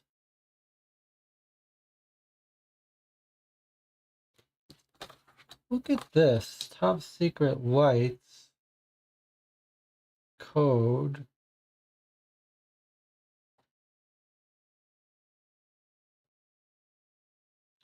Well, unless someone has a theory about the alarm, I say we just put that on hold for a second and solve this puzzle of the weapon. Let's take a look at this. It says the missing weapon here looks like the lowest powered weapon. I think that's what's telling. 1, 2, 3, 4, 5, 6, 7, 8. 1, 2, 3, 4, 5, 6, 7, 8.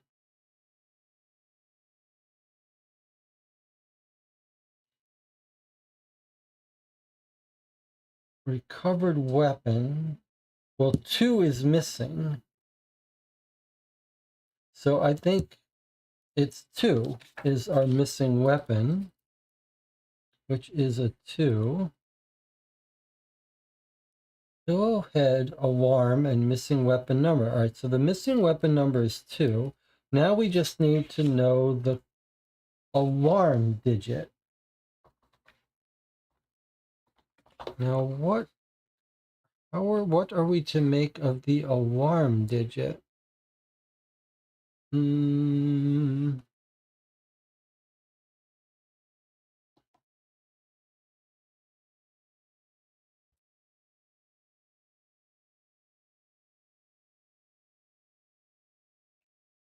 mean, here's this hanger chart. Got codes, armory, doesn't have any alarm thing.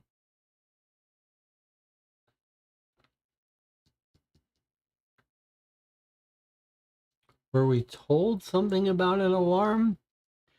Is there a number in one of the red lights? Says Jonathan. Let me put these back where they are. I feel like There is a thing that says light. What is that? And then we have this thing that says lights, top secret lights. There is a number in that light, a 5. And there's no number in anything else, in any of the other lights. So there's no number there, right? Okay, so if we think the alarm is going to be that, I don't know why. It seems weird to me that that would be the answer, but it is an obvious thing to try. So why don't we try this code? Pillow head alarm with the lights, missing weapon. Maybe we were told that the alarm triggers the lights, but either way, let's try to put this in and see what happens. And if we're wrong, we'll revisit it. 7152. Ah, that was correct. Instantly, what sounds like an old-fashioned fire bell begins to chime. Good work to the channel and Jonathan. At first, you were expecting some computerized voice or warning tone, but you have to remind yourself this is the 1940s after all. The alien tilts its head to the side and issues another high-pitched shriek. Bah! Slowly, from all around you, more shrieks begin to emerge from the shadows. Rah, rah, rah, rah. Larger alien steps out from behind the doorway, and another seems to rappel down the walls from the rafters. A third approaches the body on the table. Gently, it scoops it up and throws it over its shoulder. With another screech, all 4 of the creatures dart through the door. Rawr! You look to Samantha in confusion. Where are they going? Are they escaping? Then it hits you. They are headed back to their spaceship. That is the first place they would head. You have to assume that the spacecraft is in the other hangar on the other side of the complex. You need to follow them. All around you in the hangar, however, you hear doors slamming and guns being fired. You most certainly aren't alone in here anymore, and those soldiers are well armed. You snatch one of the weird alien weapons to have yourself for protection. Go ahead and turn over card R so that C shows. Card R so that C shows, okay. Whoa, we grabbed one of the weapons. That's pretty cool. Weapon number 8 we took. Power level 2. Okay.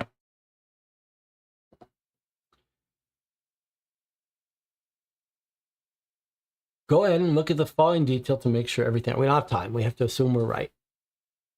You need to make your way from Hangar 1 to Hangar 2, but some of the doors are locked now. Head only through the open doors as shown below. Click on the door letter you want to check, and then click it again. Only one door should be showing at a time. What room number, starting with 1 for Hangar 1 and ending with 2 for Hangar 2, do you need to go through? Okay, so we're back to our blueprint here. We're in Hangar 1. See if we can get this to show for everyone. We've got this weapon. We're in Hangar 1. Time is clicking by. 14 minutes, it says. We have to get over to Hangar 2. And we have to try to go through the doors to do so. And it's just process of elimination. We click one at a time. So if we want to try door A, I click A and it says it's locked. So we can't go through A. So obviously we got to go through K. We click it, it's open, we go through it. And then we close this. Okay. Now we want to go here, right? So clearly we should try H. H is open. Let's leave a trail here. I don't have much time for this. I really feel the time pressure.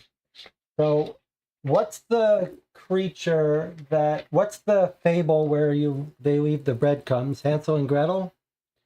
So we came through K, and now H is open, so we can go through H. Okay. If we're lucky, we can get right through. So we're going to try I. I is locked. All right. Well, let's try going up through D. D is locked. Can't get up through there. So we got to backtrack. Back to here.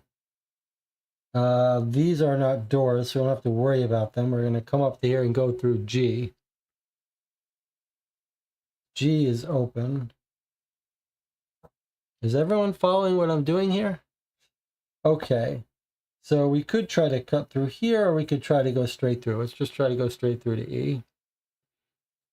D, it wanted me to have closed. Okay, so E is open, so we walk through and get to here. If we can get through C or M or F, we made it. Surely one of those got to be open. C is locked. M is locked. And lastly, F is open. And we walked through it and we made it. Okay, find a route needs 7 numbers. Okay, so we're not going to go this way. So 5, 8, 3, 6, 2. 5, 8, 3, 6, 2 is 7 numbers. That's not right.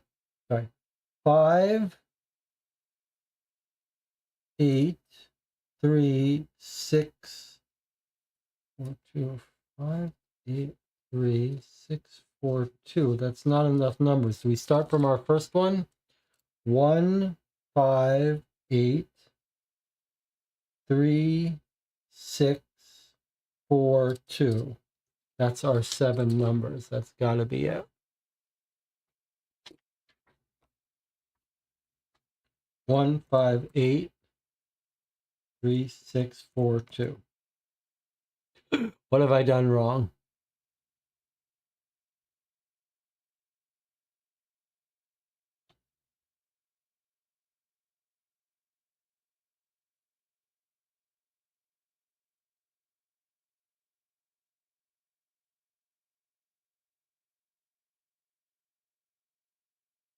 Do you think these doors could be doors, even though they're in hallways? I guess you're right. They could be.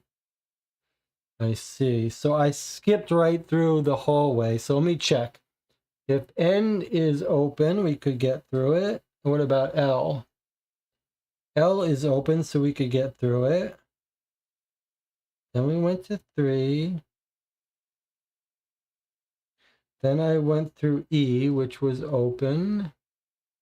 But I didn't check P, which is locked. So we couldn't come this way.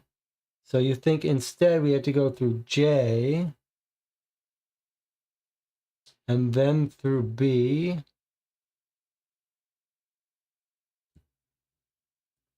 and then through O. Okay, so there we go. Now, thank you. Let's see now. So the new path is from 1 to 5, up through N to L into 8, then into 3, but then we couldn't go to 6. We had to go down into 7, and then through B, and then to 4, and then to 2. So there's my new number with help from Jonathan. Let's see if that works. 1, 5, 8, 3, 7, 4, 2. That was it. Good work, team. Soldiers are darting every which way while doctors press themselves against the walls. In the distance, you hear those high-pitched shrieks of the creatures. When you enter into the hangar, however, you're blown away. The spacecraft from the Hazard Ranch is there in pieces across the floor. But another ship is also there. This one looks intact. That confirms it to you. This is not the first time that we had been visited, or the first time the government had specimens to examine. A shadow behind the craft catches your eye. The 4 living aliens are climbing onto the craft, ducking behind boxes and pulling out brightly colored weapons and aiming them at you. You're not sure you're ready for this. Luckily for you, however, a crash sounds from behind you as 4 soldiers storm in led by none other than Commander Carlyle himself.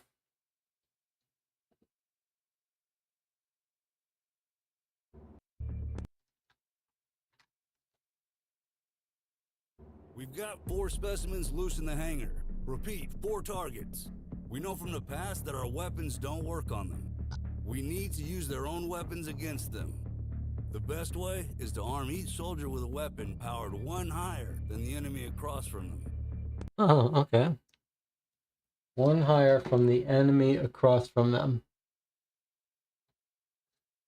Commander pulls out a crate of brightly colored weapons and starts tossing them out. You reach in and help. You need to arm the soldiers correctly. Go ahead and turn over sheet F now.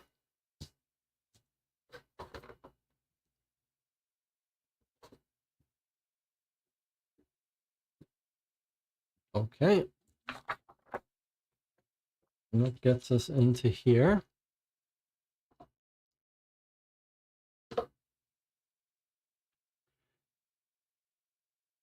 Okay. Arm the 4 soldiers so that they each have a weapon that overpowers the alien across from them by 1 power level. You may not give up your own weapon. You need that for your own protection. Okay. So, okay, this is fairly straightforward here.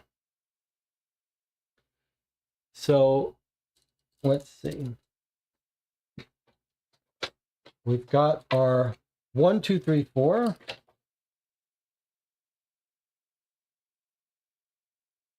Okay, so what weapon is that? This is what we need here. This information here. Let's see. Can you see it all? Okay, fine. Okay, soldier 1 is across from, it looks like this guy, which is weapon 4. 1, 2, 3, 4, which is a level 1, 2, 3, 4. So he's across from a level 4 guy. Weapon 4, 1, 2, 3, 4, which is 1, 2, 3, 4. Okay. This guy, the second one, is across from this weapon, weapon 3, 1, 2, 3, which is a level 2. This guy is across from this green weapon, which is a level 1 weapon. And the 4th one is across from weapon 6, which is a level 1, 2, 3, 4, 5.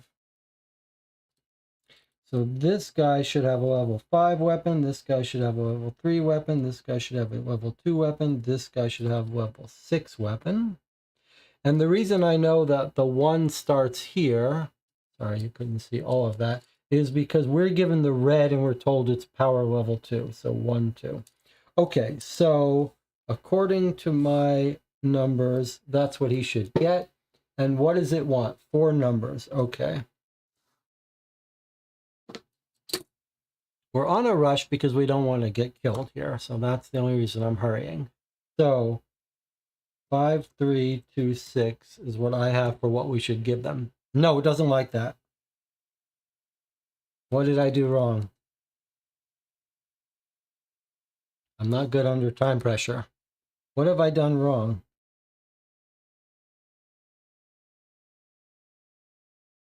One, 2, 3, 4, 5, 6, 7, 8. 2, 3, 4. 4. 1, 2. The green is a level 1. And lastly, the purple is a 6. 1, 2, 3, 4, 5. What have I done wrong? Arm the soldiers. Arm the 4 soldiers. They each have a weapon that overpowers the alien by 1 power level.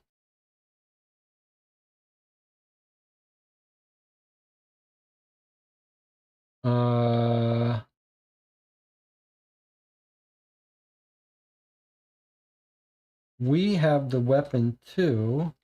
Is this a... You need to match those levels back to the corresponding gun number. That makes sense because we have... But we have a power level 2. I see. Okay, all right. So we have the second gun.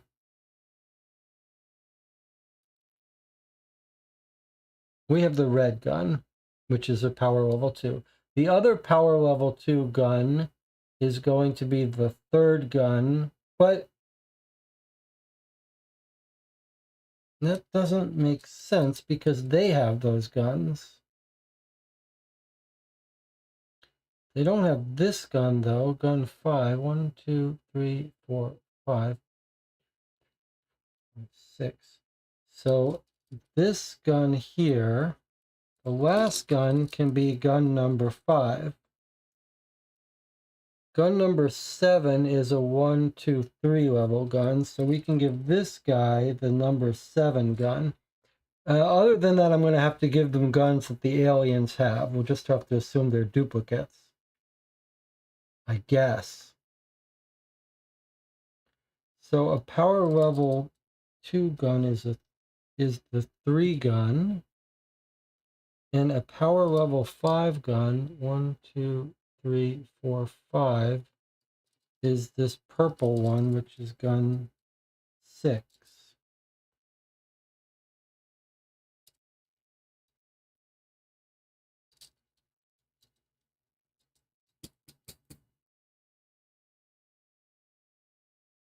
Let me just try that. If I get that wrong, then we will have to be more careful. 6, 7, 3, 5. Okay, that was correct. You even pull out your gun and point it towards one of the aliens. The largest of the creatures issues another loud shriek. Then there is silence as everyone stares each other down. You wonder how much longer this showdown will go on before you hear a rumble in the distance. The commander curses and orders you to push a button on the wall. Reluctantly, you do so. The top of the hangar opens up to reveal the night sky. In the air, hovering above you, there are 9 brightly colored dots. Are they other spaceships? The way they zoom around, it's too fast to be a normal aircraft. The creatures take notice and they immediately duck their heads and shrink back into the shadows. Are they scared of you or are they scared of the lights in the sky? The commander has turned pale, though. Whatever's about to happen, it can't be good. He throws open a door in the ship where a variety of buttons and lights are flashing. He then points up at the sky, lights in the sky which have stopped moving and are forming a pattern. Well, I got some bad news for you. Our timer says 45 seconds. So I don't see it happening here. The lights in the sky are here. They're above the hangar. You need to send the sign that we need peace. Do you read me? Peace. Need to send the sign that we mean peace, and the lights were moving around in a certain direction, which I guess we can come back to. Commander's hands are shaking as he starts fiddling with the dials, and then he motions you forward. It sounds like you need to use the buttons and lights.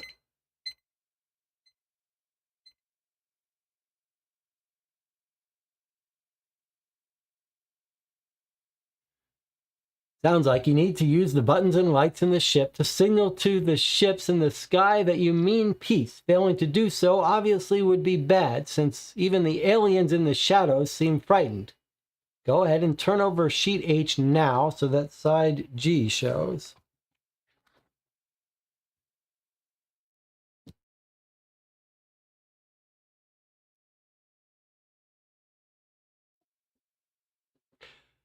Look at the following details to make sure everything... Okay, tell them we mean peace. P-E-A-C-E. Okay, so I think if you look, there is an A here with a yellow and a green. There's light colors... Sorry. There's these lights here with the A. We have lights here of various color. we have stuff here.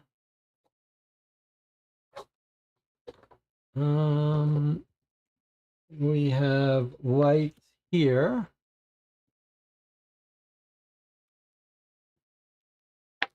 Anything on this one? No. So, enough. Oh, and then the box. Okay, so I think we have lights, and light colors here. And here. So each of these can be mapped to a symbol. And we need 10 letters.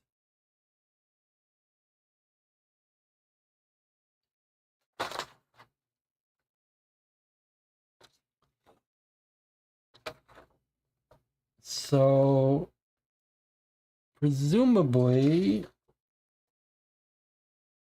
one of the photos of the aliens and the bed had the word lights on it too. Yes, you're right. This says lights. Oh, there's lights in his eyes, I think.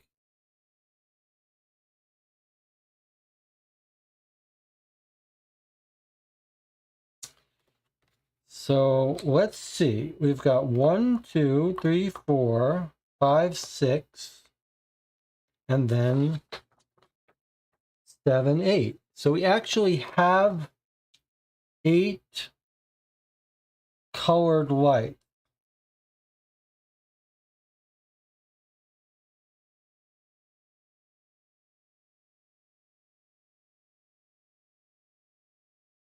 Well, I think the first thing we should do is, the chat says, should we click time's up link now? Yes, I think we should. I think in all fairness, we've run out of time. Let's see what happens. I think we should acknowledge that time is up. Let's see what the game does to us. Time's up. Click here. Time is almost up.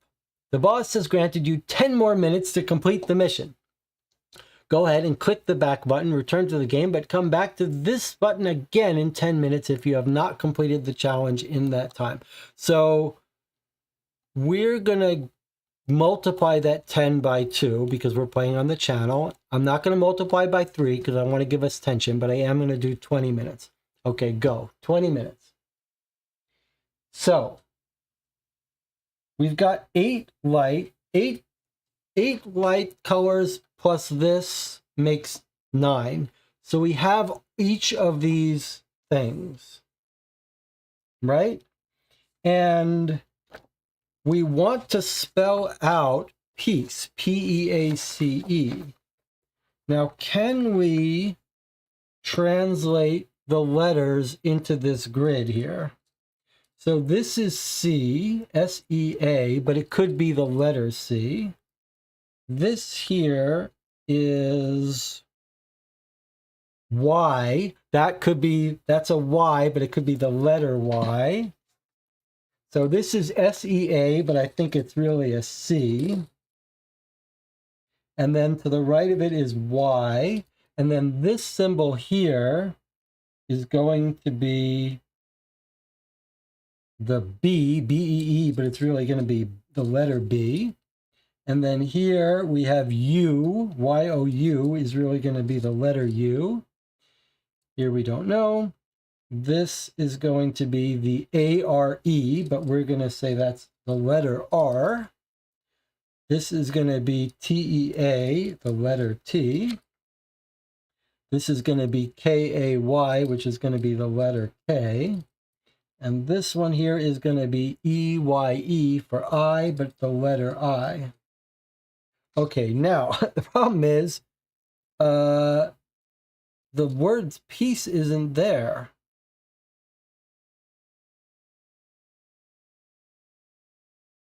So there must be some other translation.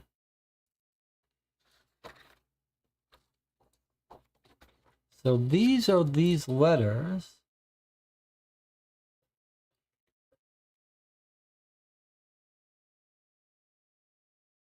And we've got the A. Is it what's between each one? Like the A is the yellow and the green. But how do we know what color is where?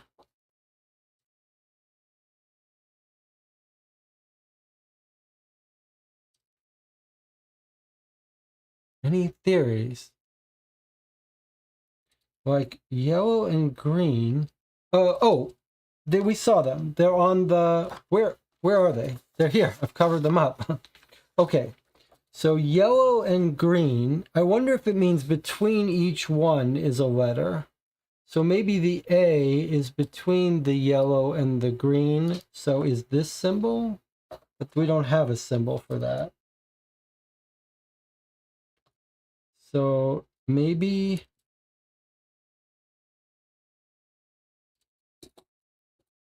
does it mean that the yellow and the green are both A's? Let me just write here what we've got. So that's A, or in between them is an A. What does it want? 10 letters. Okay, so once we map the word peace, we can use these letters to type in our answer. But I don't know why we've got two things for peace, for A. Well, let's try to do the rest of it at least. So, do you think we're going to use this E to be between the gray and the red? So, is this going to be like an E? The letter E between these two, gray and red. And then the letter C between the blue and the white are the C's, like that. And then the letter P is the red and the turquoise. But why have I got, okay, sorry, E should not be up here. The E was pink, which is down here. Okay, and then the red and the turquoise are letters P. So here was a P and a P. So look, we've got P, E, A, C, E, but we've got two of each.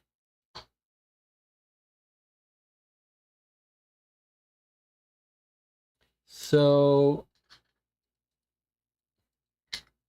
how do we decide which of these letters to use if there's two of them that are for each letter?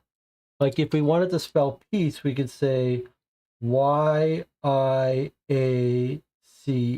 or how do we know which one?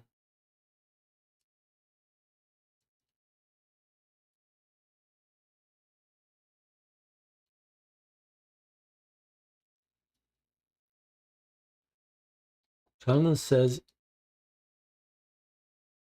each letter of peace maps to two colors. Each color maps to a letter. So you take the 5 letters for peace, 10 colors they match to, 10 letter colors match to.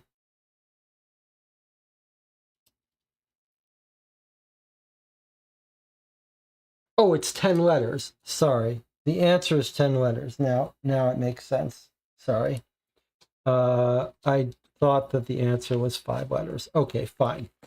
So now let's write it out. That makes sense. Fair enough.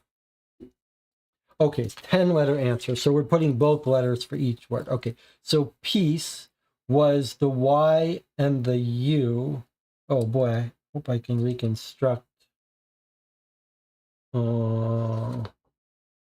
Okay. So the P was red first, then turquoise. So YU. Okay, then the E is the I and the T, which is the alien's head. Gray comes first. That's the I and the pink. So I and T. Okay. Next comes the A, which was on this card. Yellow comes first, which is here, which is C and then A. And lastly is the E, which is E, A, C. Where would we get our C here? Blue and then white, which is B and then R. And then we go back to E, which is I, T. 1, 2, 3, 4, 5, 6, 7, 8, 9, 10. Let's try that. We still got 1 minute and 40 seconds according to our pure time limit, which we are giving ourselves more time. Okay. YUITCKBRIT. Stop the clock. 1 minute and 16 seconds to spare. Good catch. All right, good teamwork. You push the buttons with the symbol signaled by the lights. After each button is pressed, a beam of light explodes from the ship into the air. You press the buttons 10 times, and each time it's accompanied by a beacon of light. After the final button is pushed, the world becomes still. The lights in the sky slowly go out one by one, leaving only the stars above. Carlisle pulls you roughly out of the cockpit just in time as the 4 creatures scuttle past you, the last of which is still carrying the body of its fallen friend. They get into the ship and the door closes. Silently and swiftly, the UFO soars up into the sky to join them. You look over at Samantha in exhaustion. She gives you a slight smile and snaps one more picture of the light disappearing into the sky. Carlisle, however, is not amused. He seizes the weapon from your hands and holds open the door out of the hangar. It's obvious. Your welcome has run out. As you step out into the morning light, Samantha smiles at you. Okay. I can't believe what we just saw in there. Aliens? Spaceships? A military cover-up? No one would believe me if I told them. So I won't. Not yet. Perhaps I'll wait 75 years or so to release these pictures. I can put them in a time capsule or something. By then, hopefully the world will be ready. Thank you for your help.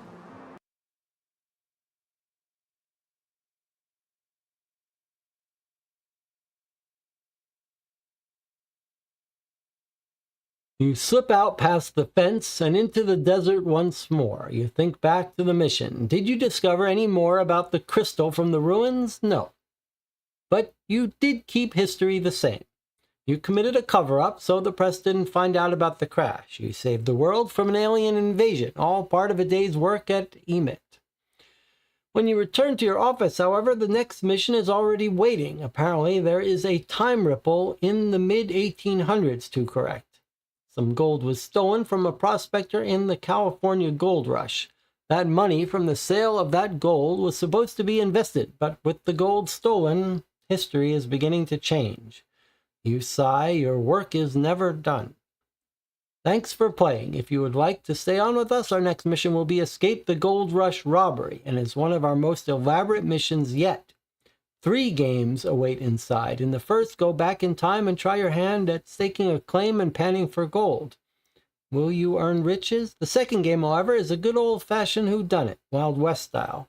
Can you figure out who stole the gold and solve the crime? The third game involves a treasure hunt in an abandoned mine where all of the clues from the first 2 games come crashing together around you.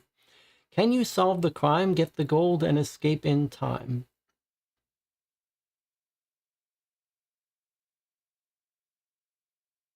There you go. And you can leave them a review or recommend them on Facebook. It's got instructions for resetting the game.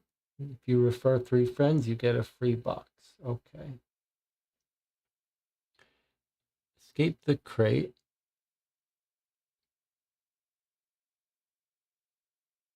This is a way to order. How do we leave a review? Oh, we'll have to leave it. I'll leave it offline. I would like to remind you, though, that you could imagine a company might be a little nervous about people playing a game on YouTube that would keep others from buying it. You might watch this instead of buying it. So the easy way to make everyone happy is if you play along with us, watch this video. Instead of buying the game, you can leave them a review. That's even better to them than the cost of one game. These games only get learned about by word of mouth and reviews, so it really does make a big difference to a small company when you leave them a positive review. Let's take a 3-minute break. We'll come back. We'll talk about our thoughts on the game. I'll see you in 3 minutes.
Oops, I came back before I was supposed to.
You're watching Co-op for Two. We've just finished playing through the Roswell incident by Escape the Crate, an escape room game.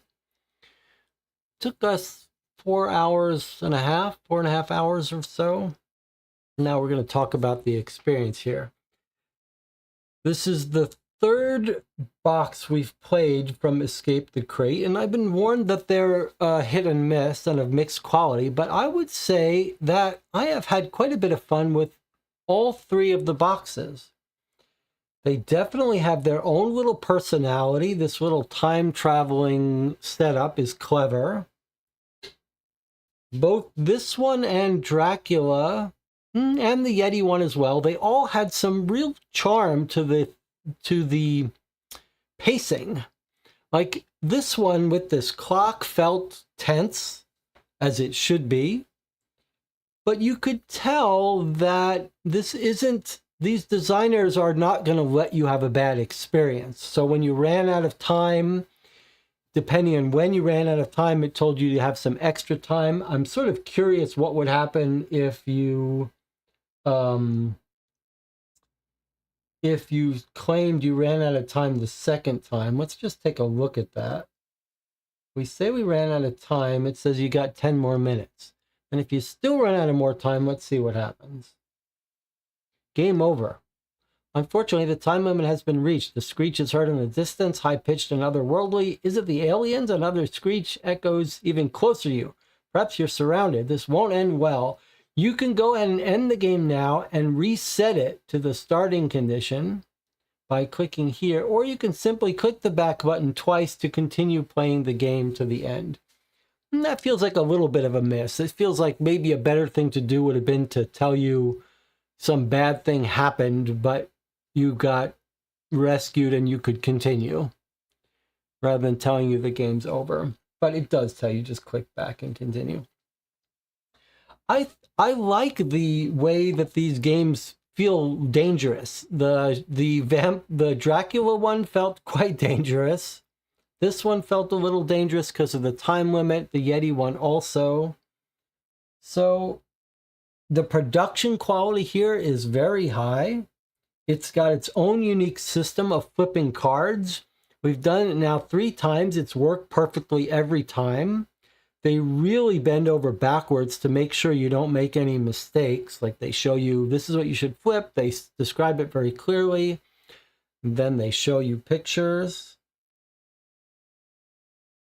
I like the separate locked chapters. Again, with the high production is the fact that the boxes all use some 3-dimensional thing, and I am not a fan of that in general, but here it's done fairly well. Some of the puzzles were quite clever. They were all on the easier side, but it helps to have other people playing with you. I think otherwise you could get stuck. And several of the puzzles were interesting. I mean, not my favorite puzzles, but involved enough with some extra steps that they were fun. But like the folding puzzle wasn't excruciating. It was all relatively straightforward, but some subtle things, and sometimes it felt like maybe there's 2 ways to do it. The game says, hey, try a way. If it doesn't work, try again. And all of the puzzles that we have had problems with, struggles with in the before, like the folding and the navigating the map, were here done well enough, and were not fragile, so they didn't break. We didn't get lost. We didn't get frustrated. Pretty darn good, I'd say. And you can see they're aiming for maybe a family-friendlier type of game, not like Deadbolt Mystery Society, which has got these gruesome killings. This one's much more PG.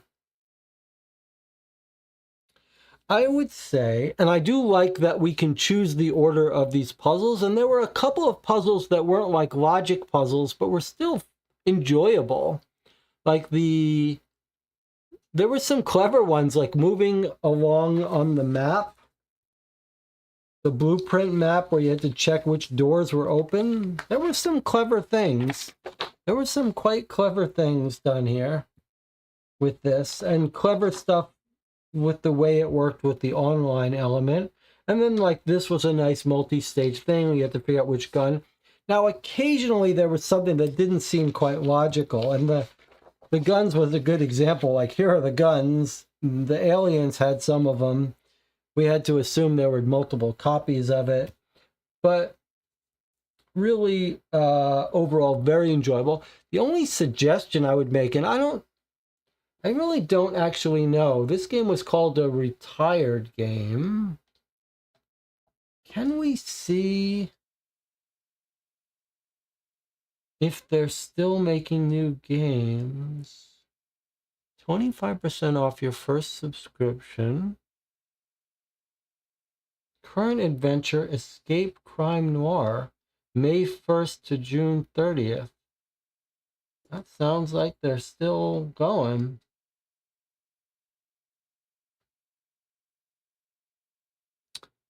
$30 a box. That's completely reasonable with other similar subscriptions.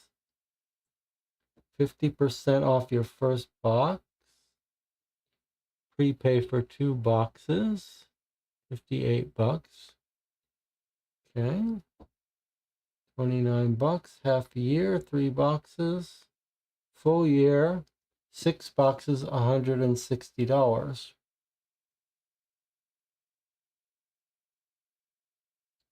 So what? 25, little more than $25 a box. Not bad. Not sure if it includes the shipping though. I would say it's a very, I would say I'm impressed. I'm absolutely impressed with these games, all the games we played so far. The only real suggestion I would have is what we talked about with the videos. It's really shocking how many videos they made for each of these games. This one felt like it had more videos than the previous games we've played. And they're short little snippets. And I would say that the videos are welcome, but it feels to me like they don't add very much. They have to be expensive to produce, although now with AI, you're soon going to be able to just say make a video and have a reasonable one made with no effort. But I would say that they'd be better off with less videos. And if they wanted to make longer videos less frequently, that would be excellent too.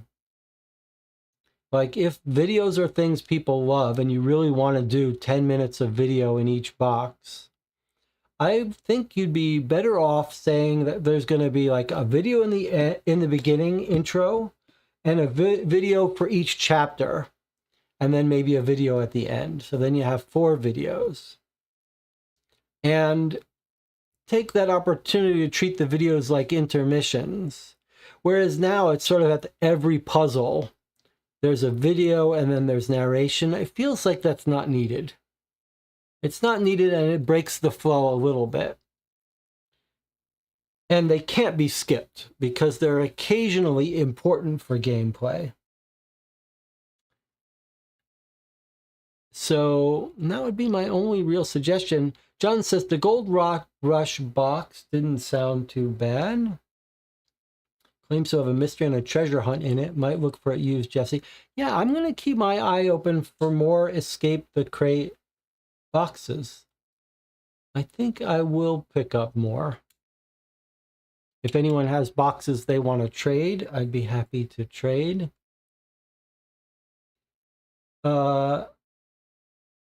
Yeah, let's see what the chat says.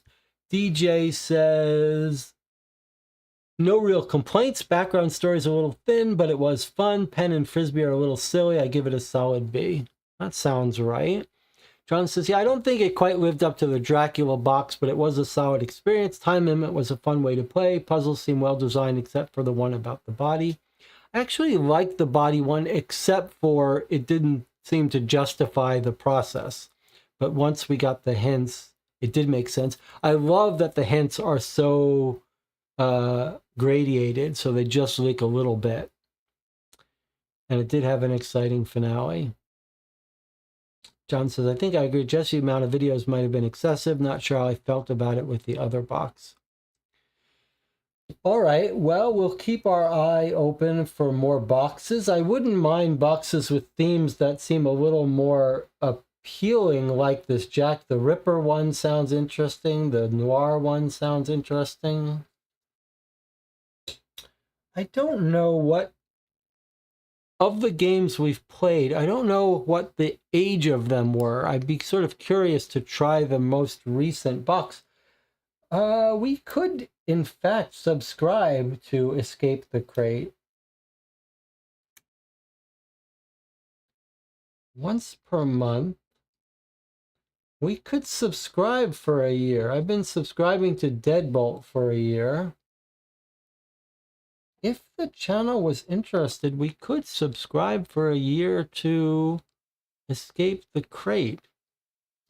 Thanks to the Patreon support, we can afford to buy games. Well, I'll tell you what. I will ask the Patreon supporters if this is where they want their money to go.